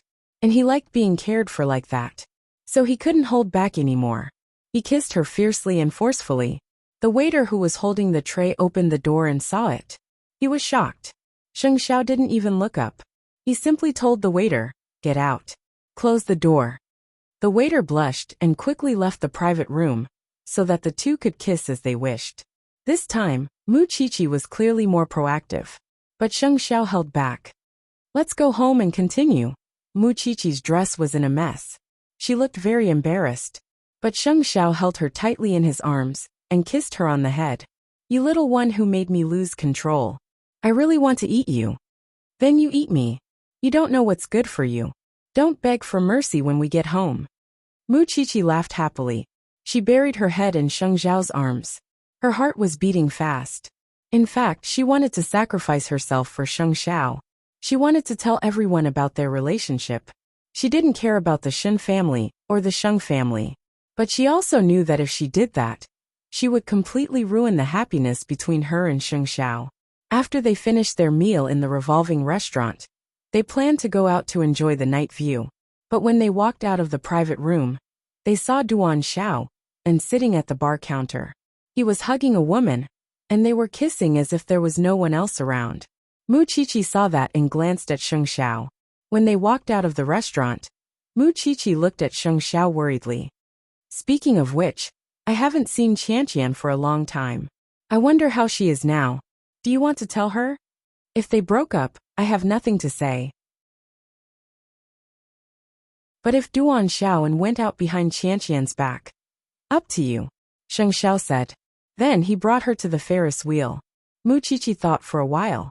Then, she took out her phone and called Qianqian. Qianqian heard Muqiqi's voice. She was very excited. Qiqi, why did you call me so late? Are you okay? I just came back from abroad. I heard that many things happened to you. I was thinking of finding time to play with you. You went abroad? Yes, with Xiaowen. We are getting engaged soon. When the time comes, you and the crown prince can come together. Qianqian's tone was light. She could feel that she was very happy now. But wasn't what she and Sheng Xiao saw the truth?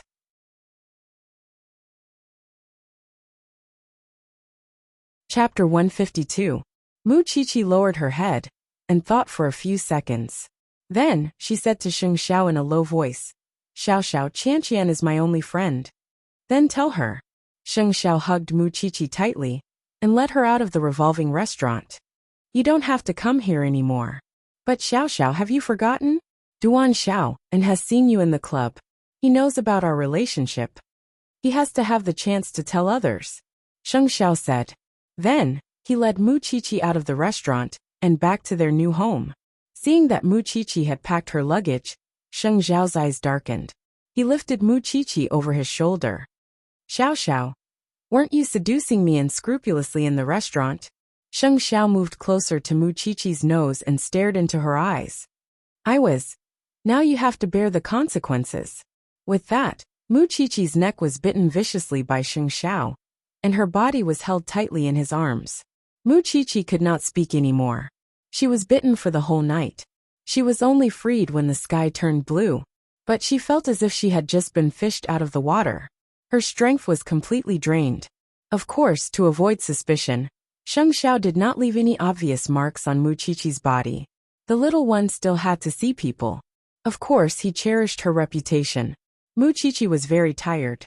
In her daze, she saw a tall figure standing beside the big bed and cleaning her up. Muqiqi smiled at Sheng Xiao in her half-awake state. Sheng Xiao was excited. This little one actually smiled at him unguardedly at this moment. Was she not worried that she could not come to school on time tomorrow? Muqiqi slept soundly on the big bed. The next morning, she was woken up by the alarm clock. When she went downstairs, she saw Su Zipei cooking soup in the kitchen. But Sheng Xiao was gone.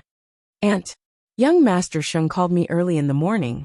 He asked me to cook some nourishing chicken soup for you. You have been gone for a week. He is worried about you. Su Zipei explained. It's not because of that. Muqiqi blushed a little. Seeing that her walking posture was a little strange, Su Zipei was about to ask. But after thinking about it, she understood. Go wash up. Okay. I'm still young, but I can't ignore it. Muqiqi could not refute her concern. After all, it was something between her and Sheng Xiao, and it was not appropriate to talk about it with others. Your cell phone is with me. Grandpa Shen called early in the morning. He's in the hospital, so he won't be sending you to school. All right. There's one more thing. Su Zipei was about to tell her that she could not find Mu Tongxue when Muqiqi's phone rang again. Su Zipei answered it for her. Then she covered her phone and said, Rong Junhan. Give it to me. Muqiqi took the phone and put it to her ear. Aunt Rong? Give me an address. I'll send you to Shengting. Rong Junhan said, Since you are Jianchuan's daughter, you will be my daughter in the future. It is only natural for me to take care of you. Auntie Rong, don't bother. Auntie can give me a lift. You are a Shun. You can't stay in the Sheng family's villa all the time. You have your parents in your family. Tell me the address. Rong Junhan was very strong.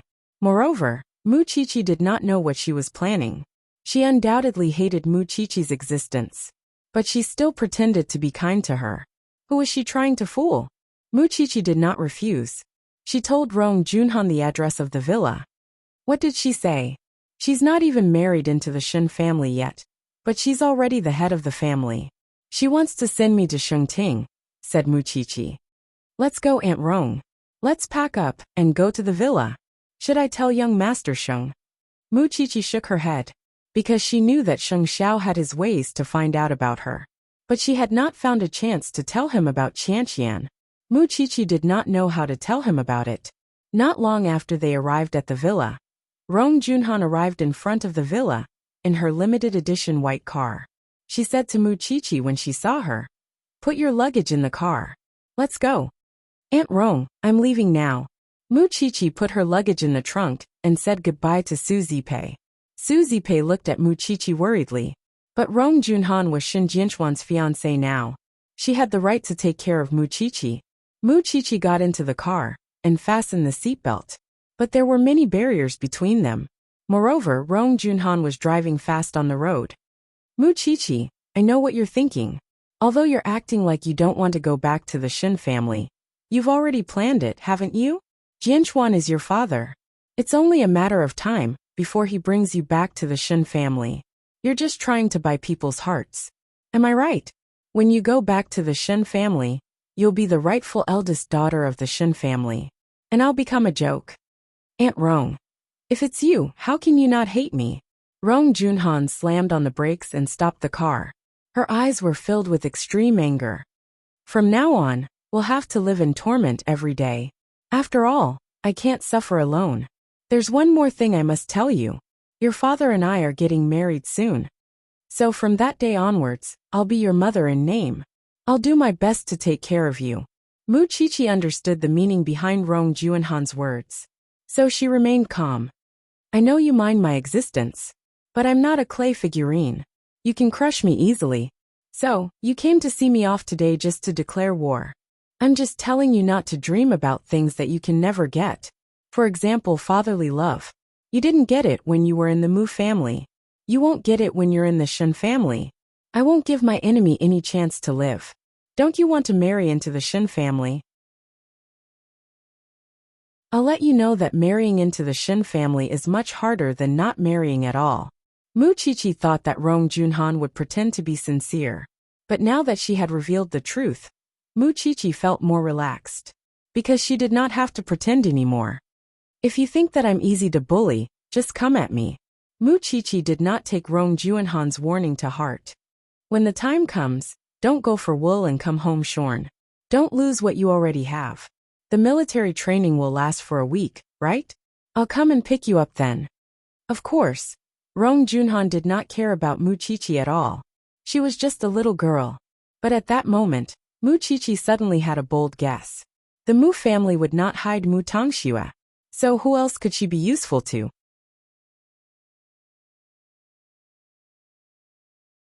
Chapter 153. Having come this far, Mu Chichi was no longer a naive person. She would pay more attention to everything. With that thought in mind, Mu Chichi sent a message to Xing Xiao before she entered the university. "I suspect that Rong Junhan has hidden Mu Tangxue. I don't know what she wants to do, but she sent me to the university today and threatened me." Xing Xiao was about to board the plane at the airport. He would go abroad to deal with some business deals before Mu Chichi went to the military training. When he saw Mu Chichi's message, he noticed that it was not about Rong Junhan hiding Mu Tangxue. It was about Mu Chichi being threatened by Rong Junhan. Everyone knew how threatening Rong Junhan would be to Mu Chichi if she married into the Shin family. So if Rong Junhan did not want to change her attitude towards Mu Chichi, then he could only let Rong Junhan marry into the Shin family fall through. Rong Junhan had taken good care of the Shin family all these years. But the Shin family had helped the Rong family through several crises. So it was hard to tell who owed whom. On the surface, Rong Junhan had done her best. She had a good reputation. But could she take care of Shin Jianchuan for so many years without any purpose?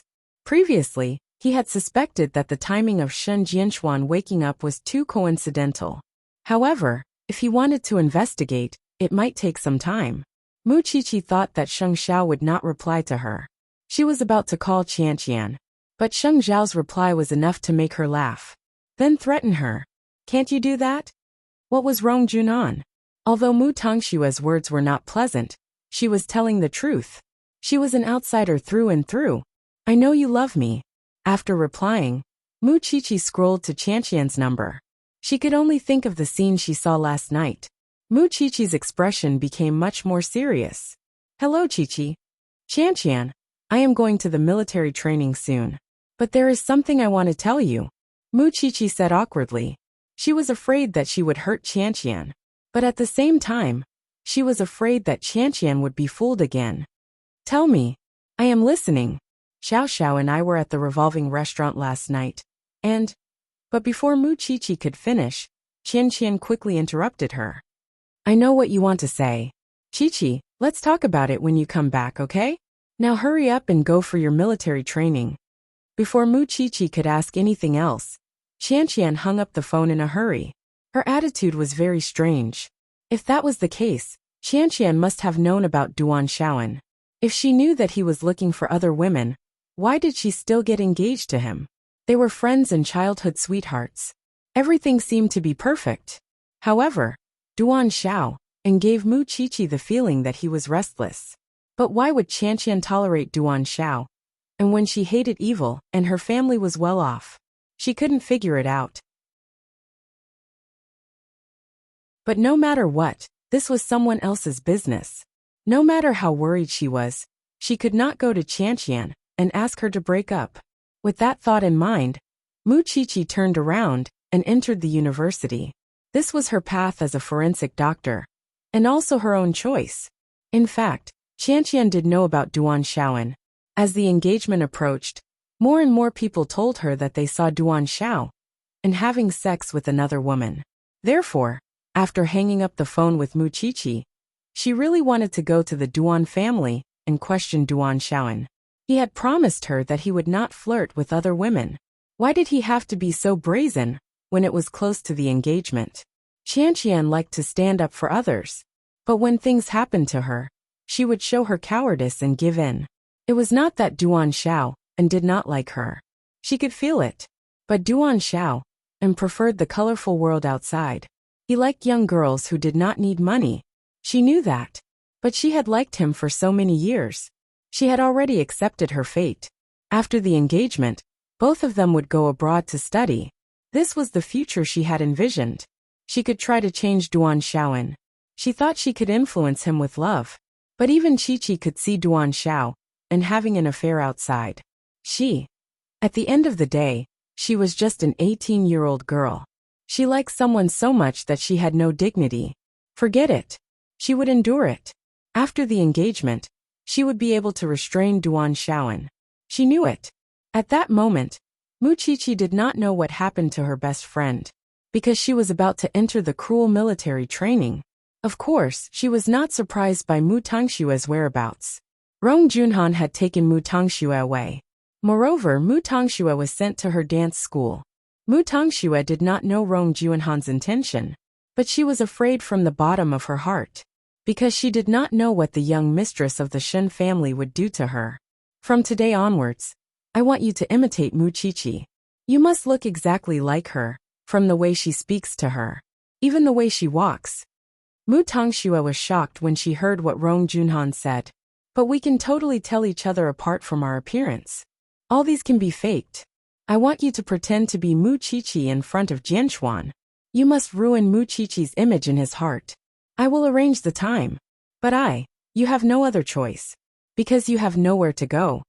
Rong Junhan stared into Mu Tongshue's eyes. Don't you want revenge? Of course I want it. I want it even in my dreams. Then why are you hesitating? After this, I will change your name. I will let you learn in my dance studio. I will give you a new life as long as you promise to pretend to be Mu Qiqi for me. Now that Mu Tongshue's everything was ruined, she needed a new life. And Rong Junhan's suggestion was too tempting. So, Mu Tongxue felt that she could not reject it. Are you sure you will succeed? Mu Qiqi is not easy to deal with now. No matter how difficult it is, she is just a little girl. But doesn't she have someone to teach her? It's just Grandpa Shen's trick. He knew that you're not a member of the Shen family. So he purposely taught Mu Qiqi a lesson. Do you really think that no one in the Sheng family would care about a little girl other than Jingyan? Rong Junhan said arrogantly. Because in her heart, the Sheng family was just that arrogant. But she never thought that Mu Qiqi had Sheng Xiao behind her back. And Sheng Xiao would not care whose sister-in-law she was, or whom she was indebted to.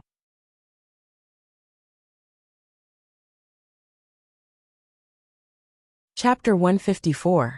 Although Sheng Xiao was abroad, He asked Jing Yin to keep an eye on the Shin family. He wanted to make Shin Jianchuan's doctor one of his own. Mu Qiqi guessed that Rong Junhan had hidden Mu Tongxue. Actually, he already knew it. Otherwise, he would not be the crown prince of Huang Yao anymore. What else could he use Mu Tongxue for now? It was her face that looked similar to Mu Qiqi's. Not only did Sheng Xiao want him to know about it, but he also wanted Grandpa Shen to know about it. So he asked Jing Yin to go to the Shen family to fish with Grandpa Shen. Old Shen, are you going to let Madame Rong marry into the Shen family? You should know what it means to Mu Qiqi if Madame Rong marries into the Shen family. We did not save Mu Qiqi, just to let her escape from the wolf's den and enter the tiger's mouth. Grandpa Shen sneered while fishing. Why do you think I insisted on letting Mu Qiqi marry into the Shen family? Because I know that Rong Junhan has been trying to buy people's hearts all these years. She did take care of the Shen family, but what the Shen family gave her in return was to protect the Rong family from bankruptcy. So, I have never felt sorry for her. But we owe Mu Qiqi a lot. Old Shen, I know that Junhan will not accept Mu Qiqi, but Mu Qiqi is my granddaughter. It is natural for her to marry into the Shen family. No one can stop her. But young Master Shen and Madame Rong are getting married. Jing Yin reminded him. There is one more thing I should tell you. Mu Tongxue is missing. According to my guess, Madame Rong is the only one who is interested in Mu Tongxue now. If she tries to stir up trouble in front of young Master Shen, it will affect the relationship between Mu Qiqi and young Master Shen. After hearing this, Grandpa Shen turned around and looked at Jing Yin. Mu Tongxue is missing? Even the Sheng family couldn't find this person, vanishing without a trace in a single night. Isn't that enough to prove something? Grandpa Shen's eyes darkened. He put down his fishing rod and nodded. If it is true, Rong Junhan will not be able to marry into the Shen family. As for Jianchuan, I will tell him everything and ask him to be more careful. Don't worry, Jianchuan is different from Mu Qiqi's uncles. He has his own judgment. He will not be easily influenced. Then I am relieved. Miss Mu Qiqi is only going out for military training. I do not want her to come back. I do not want her to be bullied. Thank you, Jing Yin. With me and her father here, no one in this family can bully her. Jing Yin conveyed his message and left the Shen family. But he had reminded Grandpa Shen enough. Although Grandpa Shen had retired, he was not a fool. His mind was as clear as a mirror. Jianchuan could not speak. Yin. Jiu Jianchuan. Sheng of the Sheng's in of Jiu. Although Shen Jianchuan could not speak, he could feel that there was a gap between Grandpa Shen and the Shen family. So, Shen Jianchuan pinched Grandpa Shen's palm when the Shens were not around. Grandpa Shen understood his son's hint. He said, Eldest brother, you must understand what I am going to say next. Mu Qiqi has a twin sister. She is a member of the Mu family. She looks like Mu Qiqi. This girl bullied Mu Qiqi before. She even wanted to join the Shen family. She has gone missing recently. I suspect that Junhan has hidden her. I am telling you this, so that you know what is going on. Mu Qiqi has a pair of clear eyes. She is an unforgettable girl. She is a good girl. Shen Jianchuan did not know what happened between the Shen family and Rong Junhan. But he knew that Rong Junhan did not like Mu Qiqi. So he nodded. You have a daughter now. You must get well soon. Don't let a woman lead you by the nose. Junhan has been taking care of you for many years. But she is not without purpose. You should think about it yourself. I will not say much. Shen Jianchuan nodded again. There were some things that he did not understand. But he did not forget everything even though he had been asleep for more than 10 years. For example, how did Su Ziqing know that he was going to be engaged to Miss Rong that night? Who told Su Ziqing about it? Since you understand, I will not say much. I will bring Mu Qiqi to see you when she comes back. At the mention of Mu Qiqi, Shen Jianchuan's eyes lit up. His daughter was probably the biggest motivation for him to recover. At that moment, Mu Qiqi was running with weights on the field with her classmates. Actually, there were not many girls who majored in forensic science. There were only a few girls who were cheated by the main characters in the dramas. They thought that forensic doctors were handsome and stylish. They were indeed stylish. But these girls did not seem to know what they were going to face next. Pathology, physiology, and anatomy were the most basic subjects. When they were in their second year, they would learn about parasites. Because the maggots on a corpse were also an important basis to determine the time of death. Muchichi had done a lot of homework. She was prepared to vomit 1,000,000 times. But she could not bear to see her friends laughing happily. When she returned to the dormitory at night, Muchichi hid in the washroom and video called Sheng Xiao. Knowing that he was in Germany, Muchichi could not help but miss him. Xiao Xiao, I can't sleep when I am not in your arms. Lack of love. Sheng Xiao replied casually. Who told you that? Muchichi glared at him. Sheng Xiao chuckled. He put down the document in his hand and said, I will record a lullaby for you later. I will send it to you when I am done with my work. Hurry up. Muchichi waited. After the video call ended, she squatted in the washroom and waited. After a while, Sheng Xiao's voice came. But Muchichi laughed when she heard it. Because Sheng Xiao was not singing a lullaby. He was singing Two Tigers. Chi-Chi, stop chatting with your boyfriend. I am going to pee. Muchichi walked out of the washroom with her phone in satisfaction when she heard her roommate's voice. Chi-Chi, can your boyfriend stand you being so clingy? Another roommate asked her while cutting her nails. He has a bad temper. But he had never lost his temper at her. Let's introduce him next time. Introduce the Crown Prince of Huangyao to you? You will be scared to death. Muchichi shook her head. Let's wait for the next time. Petty. Muchichi did not care. She was petty to Sheng Xiao. Everything that belonged to this man was hers. And it could only be hers. Holding her phone, Muchichi listened to Sheng Xiao's song Two Tigers. Then, she put on her earplugs and went to bed. There were still 5 days left. Why was time passing so slowly? Although it had only been 2 days, Shen Jianchuan already knew everything about Muchichi and the Mu family.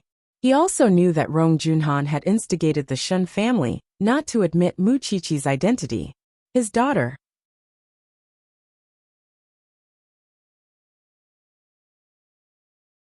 Chapter 155. In order to take care of Shen Jianchuan, Rong Junhan moved into the Shen family. Grandpa Shen could not say anything. After all, Rong Junhan was his eldest son's fiancé. She had taken care of his son for so many years. As a father, he should be grateful to her. Moreover, their wedding was coming soon. The Shen family was very happy about it, especially second brother's family. They were very happy when they knew that Rong Junhan was moving into the new house that was prepared for them many years ago. They not only supported her verbally, but also helped Rong Junhan to bring her luggage into the Shen family. I'm old now. I can't care about you young people. But Junhan, I only have one request. Chi-Chi will always have a room and a seat in this house. Father, Chi-Chi is Jianchuan's daughter. I will definitely take good care of her. Only the Shen brothers believed in these words.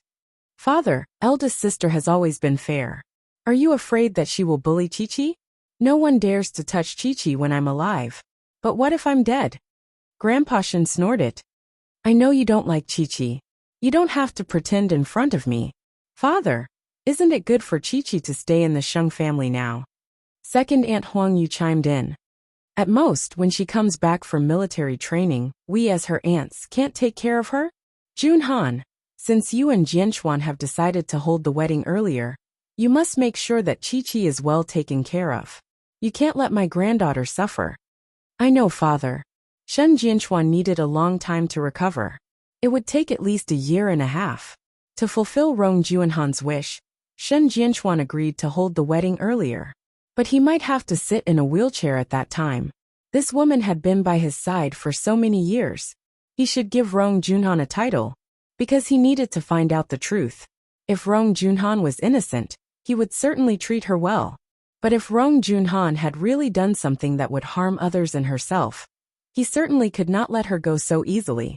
Grandpa Shen was good at finding time to go to the hospital to avoid the Shen family and Rong Junhan. After all, Shen Jianchuan did not need anyone to take care of him 24/7. Therefore, this became the only chance for the father and son to have a heart-to-heart talk. There was no doubt that Grandpa Sheng liked Muchichi very much, especially when he talked about Muchichi's college entrance examination. She had chosen forensic science with a score of more than 730 points. Grandpa Sheng smiled. Whose granddaughter is she? Mine. Of course, it's also your daughter. He has the temper of our Shen family. Shen Jianchuan listened to her and felt shocked. He just did not expect Mu Tongxue to be so bold. Remembering that Mu Qiqi was going to university, he thought for a long time before mouthing to the old man. Dad, I want to give Mu Qiqi a present. What do you want to give her? Buy her a car and let her drive it to school. It's a token of my sincerity as a father. The old man nodded and patted his son on the shoulder. Okay, I'll take care of it for you. Now when Shen Jianchuan spoke, he was silent because he could not make a sound. He could only rely on his lips. Although sometimes Grandpa Shen might not understand. With Mu Qiqi around, you won't be lonely for the rest of your life. Shen Jianchuan nodded.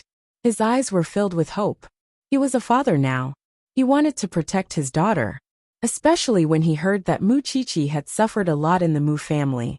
If Mu Tongxue was really hidden by Rong Junhan and wanted to stir up trouble, he would definitely teach her a lesson. Although he could not move freely, he was still conscious. Moreover, he believed that he could recover 70 to 80% of a normal person after his recovery. While Mu Qiqi was still in school, the Shen family started to prepare for Rong Junhan and Shen Jianchuan's wedding. But when they talked about Mu Qiqi, they had different opinions. This is your and eldest brother's wedding. Is it necessary to introduce Mu Qiqi to everyone? There will be hundreds of people there. What will they think of you and eldest brother? Huang Yu helped Rong Junhan to choose the wedding items outside. In my opinion, she shouldn't come to such an important event. Dad will not agree. What's the use if Dad disagrees? This is your and eldest brother's wedding. You should make your own decisions. Huang Yu sighed. Even if it's for the sake of the Shen family, I can't be too stubborn. Do you really think it's better not to let Mu Qiqi attend the wedding? It's fine if Mu Qiqi is the daughter of that woman. But they are twins. Moreover, they have the same mother but different father. What will people think? Rong Junhan nodded. Of course, she did not want to embarrass herself. I will make the arrangements. I will let her attend the wedding too. But whether she can attend the wedding is none of my business, said Rong Junhan solemnly. Her previous arrangement was clearly for Grandpa Shen's sake. Moreover, she could see that Shen Jianchuan liked his daughter very much. But he could not do anything. He could not say anything. So it was up to her to make the decision. Did she want that woman's child to attend her wedding? Not even thinking about it. Sigh. Mu Qiqi will be back tomorrow, right? Sister-in-law, are you going to fetch her? Of course, said Rong Junhan. Huang Yu was a woman. Moreover, she was a mother. Rong Junhan had been serving the Shen family for so many years. She did not get married or have a child. How could she not feel sad when she saw that? So, even if Rong Junhan wanted to do something outrageous, Huang Yu felt that it was reasonable. Although she could not hate Mu Qiqi, she was still willing to stand on Rong Junhan's side. But would Mu Qiqi care about Rong Junhan's appearance in school? Mu Qiqi had been missing Sheng Xiao for 7 days. She just wanted to see Sheng Xiao as soon as possible. She did not want to have more contact with Rong Junhan. And when Sheng Xiao came back from abroad, the first thing he did was to go to Shengting University to fetch Mu Qiqi. Mu Qiqi walked out of the school immediately after school. She found Sheng Xiao's car and got in it quietly. When they passed the familiar junction, Mu Qiqi lay on Sheng Xiao's body and did not let go. Xiao Xiao, I miss you so much. How can I drive if you hug me like this? Sheng Xiao chuckled. You don't know how I survived the last 5 days with the help of 2 tigers. It was so hard. Mu Qiqi hugged Sheng Xiao's arm, but she did not hug him so tightly that it would affect his driving. You have tanned. Sheng Xiao lowered his head and looked at Mu Qiqi. He felt sorry for her. But you are healthier. You should practice more. Otherwise, you will beg for mercy in the middle of the night. Why are you talking about this now? Mu Qiqi pouted and asked.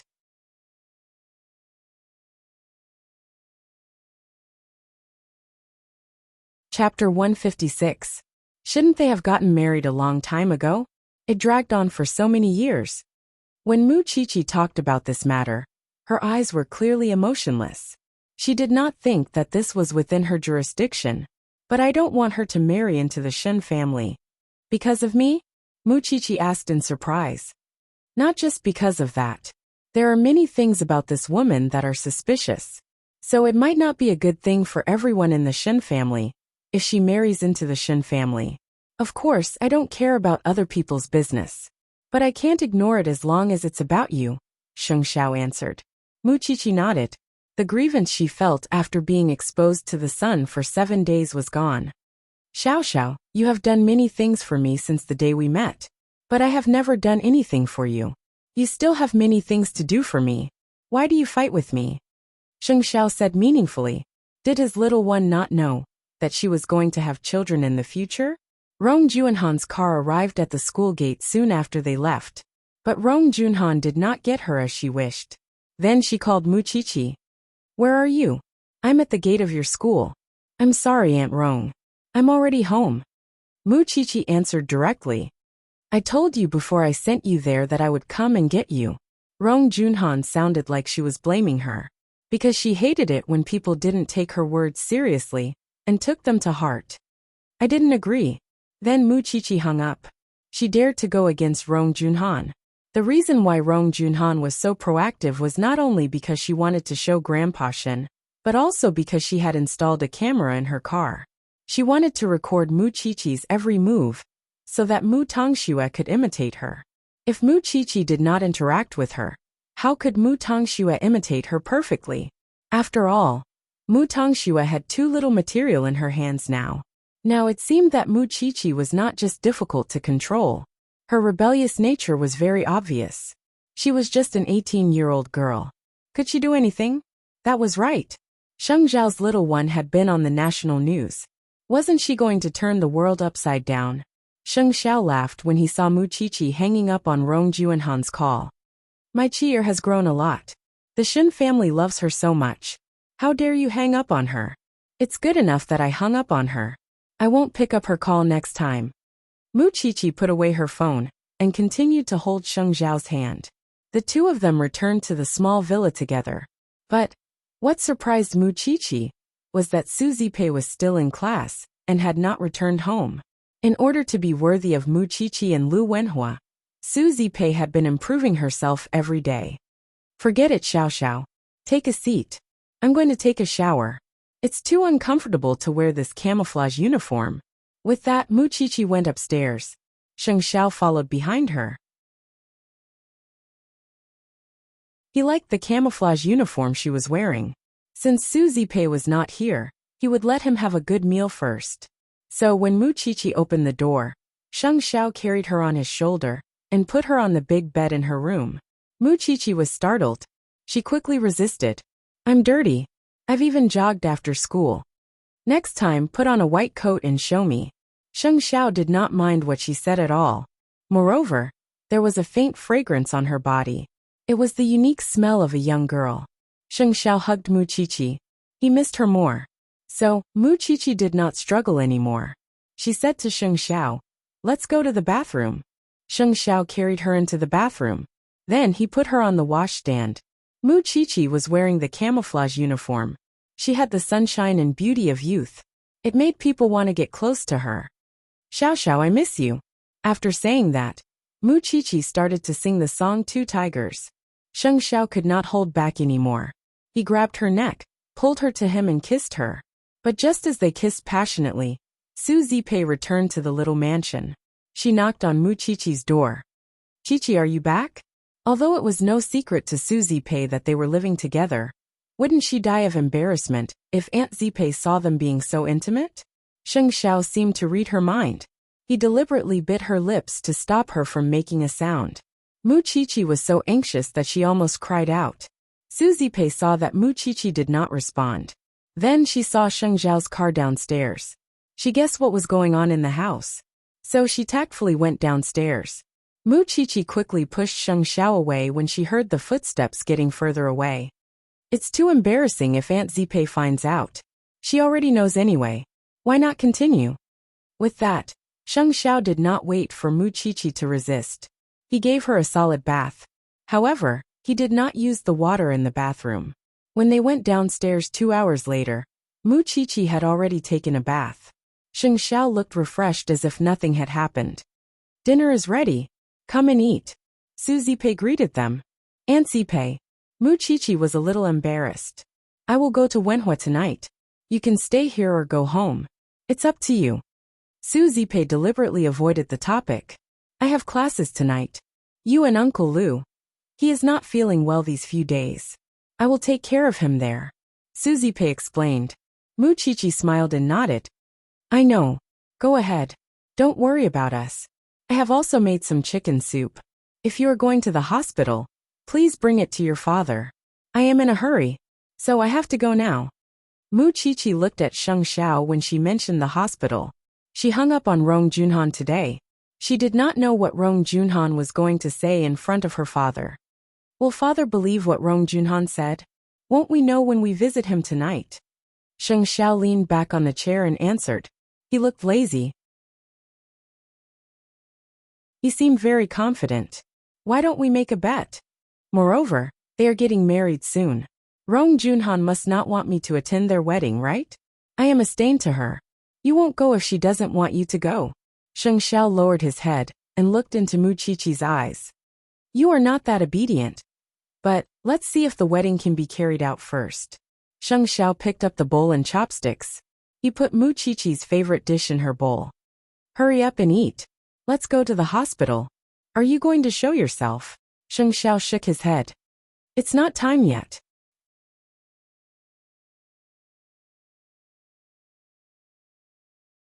Chapter 157. Mu Qiqi nodded. She totally understood Sheng Xiao's concern. The Shen family was trying to ostracize her now. If they knew that she was with Sheng Xiao, they might try to separate them. After all, they were one generation apart. After dinner, Sheng Xiao sent Mu Qiqi to the hospital. At that moment, second Aunt Huang Yu and Rong Junhan were there. When they saw Mu Qiqi at the door of the ward, their faces darkened.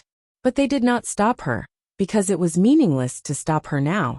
It was just that Huang Yu had just told Shen Jianchuan that Mu Qiqi did not know what was good for her. Now she was here in person.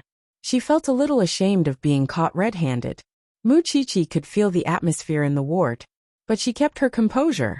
She put the chicken soup in front of Shen Jianchuan's bed and sat down in front of him. When Shen Jianchuan saw that his daughter was here, his eyes instantly lit up, and he became energetic. Dad. Mu Qiqi felt awkward when she said that. So she said, We've only met a few times. I'm not used to calling you that. Shen Jianchuan wanted to grab Mu Qiqi immediately after he heard that. Mu Qiqi understood. She held Shen Jianchuan's skinny left hand.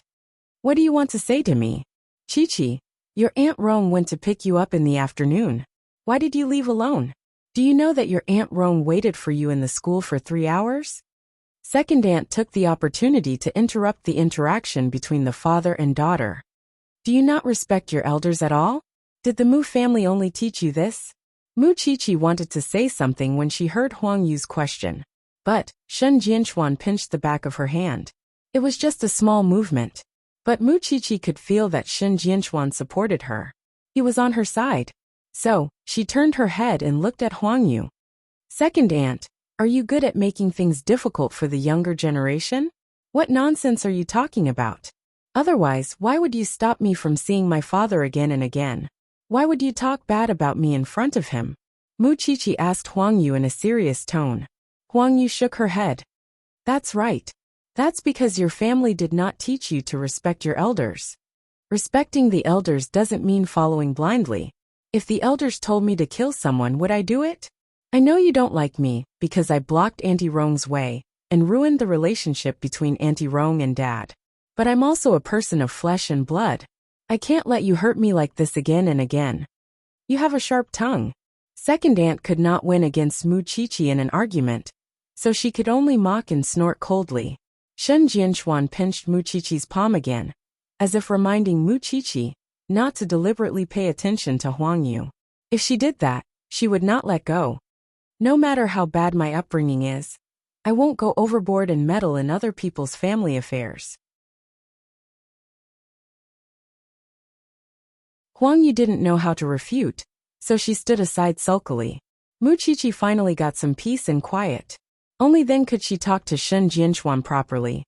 You went for military training. You're a little tan, but you're healthier now. Shen Jianchuan nodded. I brought you some chicken soup. Would you like some? Shen Jianchuan nodded again when he heard that. He could not even eat a single bite of the food that Rong Junhan had prepared just now. It was a slap to his face. Eldest brother, you're too much. Muchichi did not care about them. She scooped up the chicken soup and gave it to Shen Jianchuan. Was that not enough to explain the problem? Shen Jianchuan had been standing by his daughter's side since the beginning. Huang Yu, don't say any more. Rong Junhan quietly kept the thermos and held it in her hand. It's rare for your eldest brother to see his daughter. Let them get to know each other better. Are we leaving just like that? Huang Yu was not satisfied. Muchichi only felt relieved when she saw them leaving the ward. She said to Shen Jianchuan, Father, you must get well soon. Otherwise, I will continue to be bullied. Muchichi said it in a coquettish manner. After all, when did she suffer any losses? Shen Jianchuan drank the chicken soup and nodded. He would definitely recover as soon as possible. So he did not just ask Grandpa Shen for the treatment in the hospital. He also asked Grandpa Shen to look for a specialist from abroad. It was all so that he could hug his daughter as soon as possible. Muchichi knew that Shen Jianchuan was not a bad person. He would not be like Papa Mu. So, she was relieved and decided to open up to her father. Of course, that was excluding the matter of her being with Sheng Xiao. I will accompany you today. Shen Jianchuan was already satisfied with that. After a while, Muchichi left the hospital. Shen Jianchuan called the nurse over and mouthed to her that he wanted to see Grandpa Shen. His daughter's position in the Shen family was so bad. As a father, he felt sorry for her. So, he had to do something for his daughter. After Muchichi left the hospital, she went back to Sheng Xiao's car. But when Sheng Xiao saw Rong Junhan and second aunt leaving, he knew that she must be in a difficult situation. Did she teach you a lesson? I don't eat at her house. Why should I endure her lesson? Muchichi answered. I'm just worried that father can't move. So Aunt Rong will take care of him. She is your father's fiancée in name. If you want her not to be his fiancée, you must find her fault. Sheng Xiao said meaningfully while driving. Do you have any idea? Let's go back and talk. Sheng Xiao stared at his little one. Didn't I tell you before that the timing of your father's awakening was too coincidental? So, I asked Jing Yun to look up your father's information in the hospital. There is nothing suspicious about him waking up. But I found something else. Something else. Muchichi was excited. The two of them sped up and went home. They wanted to figure out what was going on. But they received a call from Grandpa Shen. Chichi, I am at the villa. Why are you not back from the hospital yet? Muchichi turned around and looked at Sheng Xiao. It's Grandpa. Sheng Xiao heard that and turned around immediately. He sent Muchichi to the entrance of the villa. Muchichi entered the villa and saw Grandpa Shen standing in front of a brand new car. He waved at her. Come and have a look. Grandpa, this is a gift from your father. Grandpa Shen passed the car key to Muchichi. You can drive it to school. Wow, Grandpa, this is too ostentatious. And I don't know how to drive. Muchichi did not know whether to laugh or cry. This is your father's gift. You must accept it no matter what. Grandpa Shen was happy because he could still do something for his son. Muchichi took a deep breath and nodded. I can accept it. But the Shen family has something to say. Your father bought it with his money. Who dares to object? Grandpa, I went to the hospital to visit father today. I felt a little uneasy. Second aunt is also Aunt Rong's woman. I am worried that father will not be well taken care of.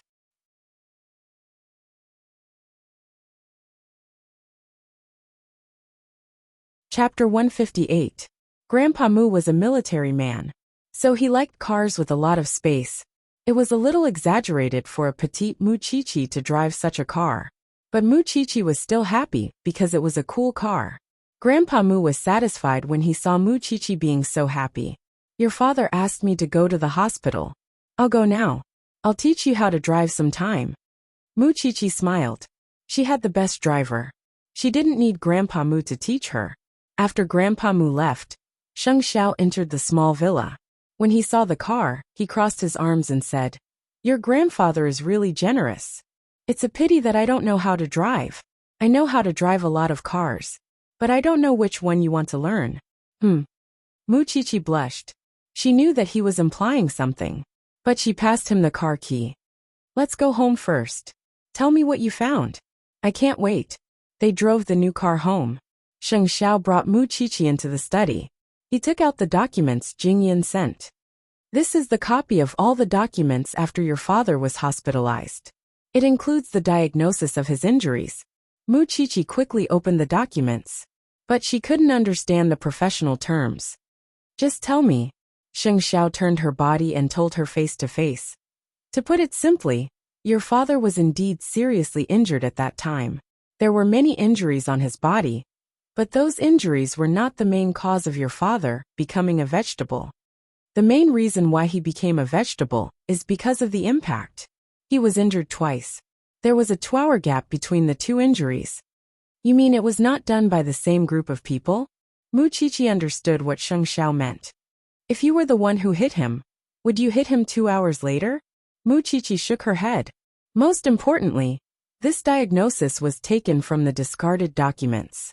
In other words, the second collision injury was concealed. If it was done by the group of people who hurt your father, why would they hide it?" Mu Qiqi's expression darkened. "It's someone related to my father. They were afraid that he would know. That's why they hid it. But the doctor who gave the diagnosis had left the hospital a long time ago. So, I asked Jing Yin to find the person and find out the truth. You already have a suspect in your heart, right? Why did Rong Junhan stay by your father's side all these years? Was it really because of love? Or was it because he was afraid that the secret would be revealed? No one knows." Sheng Xiao closed the file and answered Mu Qiqi. "All in all, the more I investigate this woman, the more interesting she becomes." "Xiao Xiao, you're really amazing." Mu Qiqi put her arms around Sheng Xiao's neck. "Is this the first day you know how powerful I am?" This man loved to say things with hidden meanings. Moreover, they were all dirty jokes. It was really irresistible. "Want to learn how to drive?" Mu Qiqi nodded at his question. "Are you going to teach him now?" "But it's already late at night." "I'll teach you now." With that, he carried Mu Qiqi straight to the bedroom, not giving her any chance to react. Mu Qiqi was stunned for a moment. Then she understood. This man was really... She was too naive just now. When Grandpa Shen arrived at the hospital, he met his son. From him, he knew that Huang Yu had made things difficult for Mu Qiqi today. "Father, there are no rules in the house now. From now on, Huang Yu does not need to appear in my ward." Shen Jianchuan spent a lot of effort to tell Grandpa Shen. Grandpa Shen nodded his head. "Are you taking revenge for your daughter? She is still your granddaughter." Grandpa Shen never asked about the affairs of the Shen family. He never intervened in the fight between second and third daughter-in-law. But this time, Huang Yu did something to Xiao Qiqi. She was eldest brother's favorite. How could he allow it? Since Shen Jianchuan had spoken, it would be much easier to settle the matter. "Don't worry. You won't be able to see her tomorrow. Also, when I sent the card to Qiqi just now, she told me that you can't move around freely now. She is worried about your safety. She is worried that you might be controlled by someone. How could the father and son not care about that? Little girl, you are quite meticulous. It was Jing Yin who taught you." "How was it Jing Yin who taught her?" "It was clearly Sheng Xiao who taught her step by step." After receiving his son's request, Grandpa Shen returned to the Shen family. While everyone was still awake, he summoned the Shen family to the front hall. "I asked you to come here so late because I have an arrangement. From tomorrow onwards, only Junhan will take care of the 2 daughters-in-law in the hospital. Don't go to eldest brother's ward." "Father, why?" Huang Yu asked quickly. "You made things difficult for his daughter in front of him. Do you think you can do whatever you want just because he can't say a word?" Grandpa Shen said to Huang Yu sternly. "In order to keep eldest brother happy, don't go around in front of him. Save your kindness for the future." Huang Yu looked at Grandpa Shen. Huang Yu was upset. She leaned on her husband's arm unwillingly, but second elder could not do anything about it. "Let's listen to father. I am afraid that father is acting on his own." Unfortunately, Grandpa Shun heard what she said. So he turned around and sneered. If you don't believe me, you can go to the hospital tomorrow. I don't care if you are kicked out. Huang Yu was unwilling, but she had to give up. Although she was worried about her sister-in-law, she had offended eldest brother. She was stuck in a dilemma. You all know what kind of person eldest brother is. Although his body is broken now, he is still conscious. Some people should not do things that are difficult and unrewarding. Compared to Huang Yu, third aunt was much more low-key after she was humiliated that day. Because she knew that the people around her hated her very much. Now, she was very happy to see second elder being humiliated. Huang Yu was jumping up and down, but she was not allowed to enter the ward because of Shen Jianchuan's words. She was really happy. Everyone could see that Shen Jianchuan was taking revenge for Mu Qiqi, including Rong Junhan. Of course, she did not know that Sheng Xiao had asked Jing Yun to investigate her secretly. If they could find the evidence, the marriage would come to an end. She did not expect that Shen Jianchuan could come up with so many ideas, even though he could not speak. In order to protect that woman's child, Shen Jianchuan did not care about her for so many years. He was really heartless. It was okay. She did not have the absolute right to speak now. She would wait until she married into the Shen family. Then, she would settle the scores with Grandpa Shun and Mu Qiqi.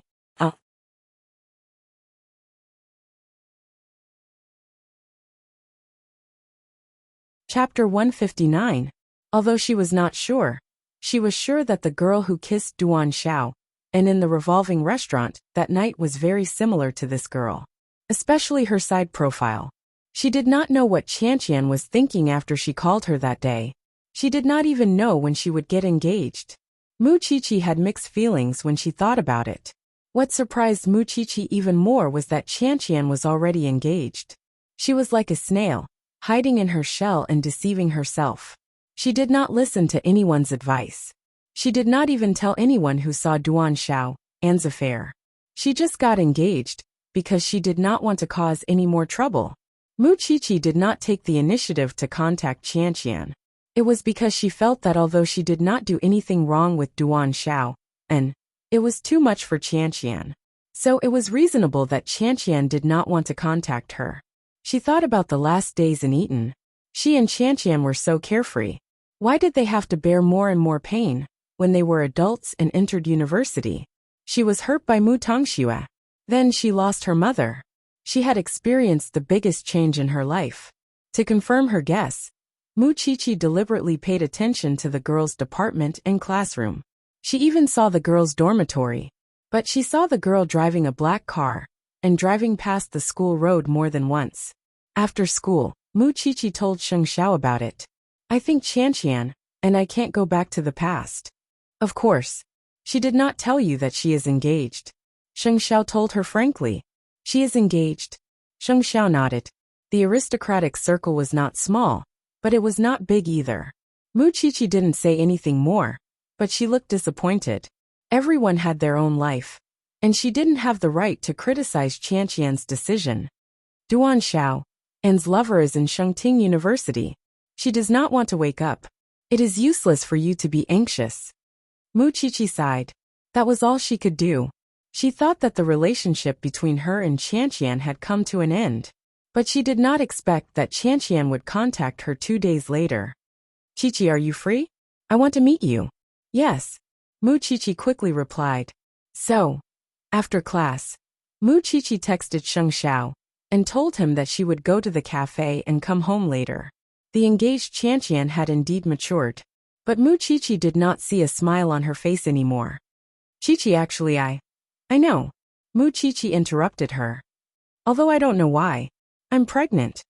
Qian did not wait for Mu Qiqi to finish her sentence and dropped a bomb on her. Duan Xiaoan's child. Then you can just get married. But I found out that he was still in contact with that woman. Qian held the cup, her tears falling. I'm only 18 years old, but I've already given up everything for him. I've done everything I can for him. Everything I should have done for him.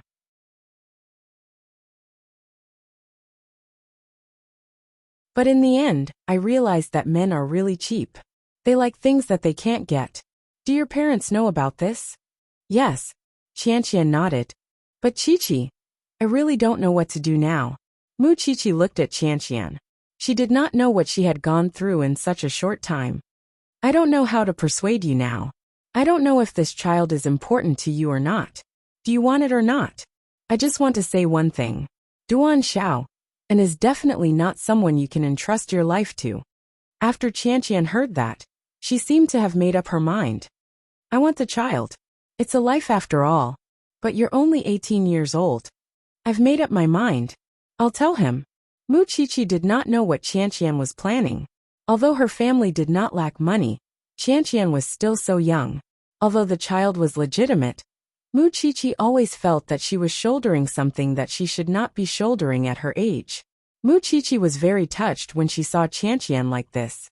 She fell into Sheng Xiao's arms when they got home, and did not say a word. Sheng Xiao hugged the little one, and touched her forehead. Are you sick? Where does it hurt? Mu Qiqi thumped her chest. She was speechless. My heart aches. Xiao, Qianqian is pregnant. But that scumbag is still fooling around outside.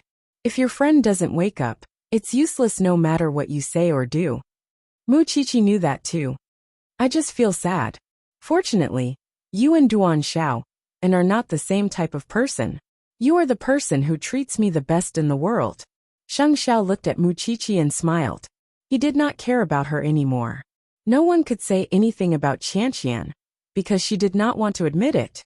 Jing Yin has made some progress in the investigation. Do you want to know? What progress? Mu Qiqi quickly poked her head out of his arms. Jing Yin found the doctor. He was fired by the hospital director, because he did not want to change the conclusion and hide the fact that your father was hit by a car. Who was the person who hit my father?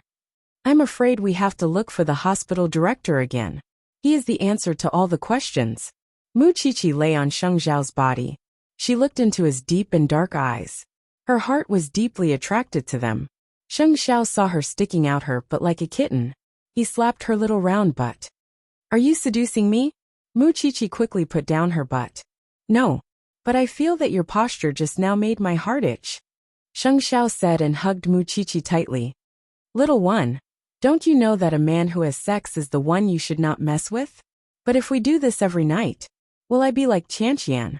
When did I not take precautions? Sheng Xiao asked her confidently. Not every man likes to abuse a woman's body.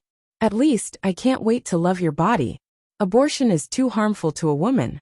It will be a shadow for the rest of her life. How did you know? For you, I read the physiological data that only women read. Ungrateful little one. Sheng Xiao said disdainfully. I'll take you to take a bath. Mu Qiqi nodded and wrapped her arms around Sheng Xiao's neck in satisfaction, letting him carry her to the bathroom. It was no wonder. Sheng Xiao was the one who knew her body the best. He knew better than she did when her period was. It seemed that ever since she had Xiao, she no longer remembered those days. Moreover, Sheng Xiao would often ask her to make medicinal cuisine that was beneficial to a girl's body, because he knew that Mu Qiqi needed nourishment. She was a little thin, and he liked her to be healthy. Xiao, when Special Assistant Jing comes back, you must tell me. I want to know the result as soon as possible. That you're tuning in to the Li Mei's Wuxia Whispers YouTube channel. We're so grateful for your support. And don't forget to subscribe to join us on this incredible journey through captivating stories. Your generosity through donations truly makes a world of difference, as it's the primary source of revenue that allows me to expand and enhance this channel for you. Thank you from the bottom of my heart for being a part of this adventure.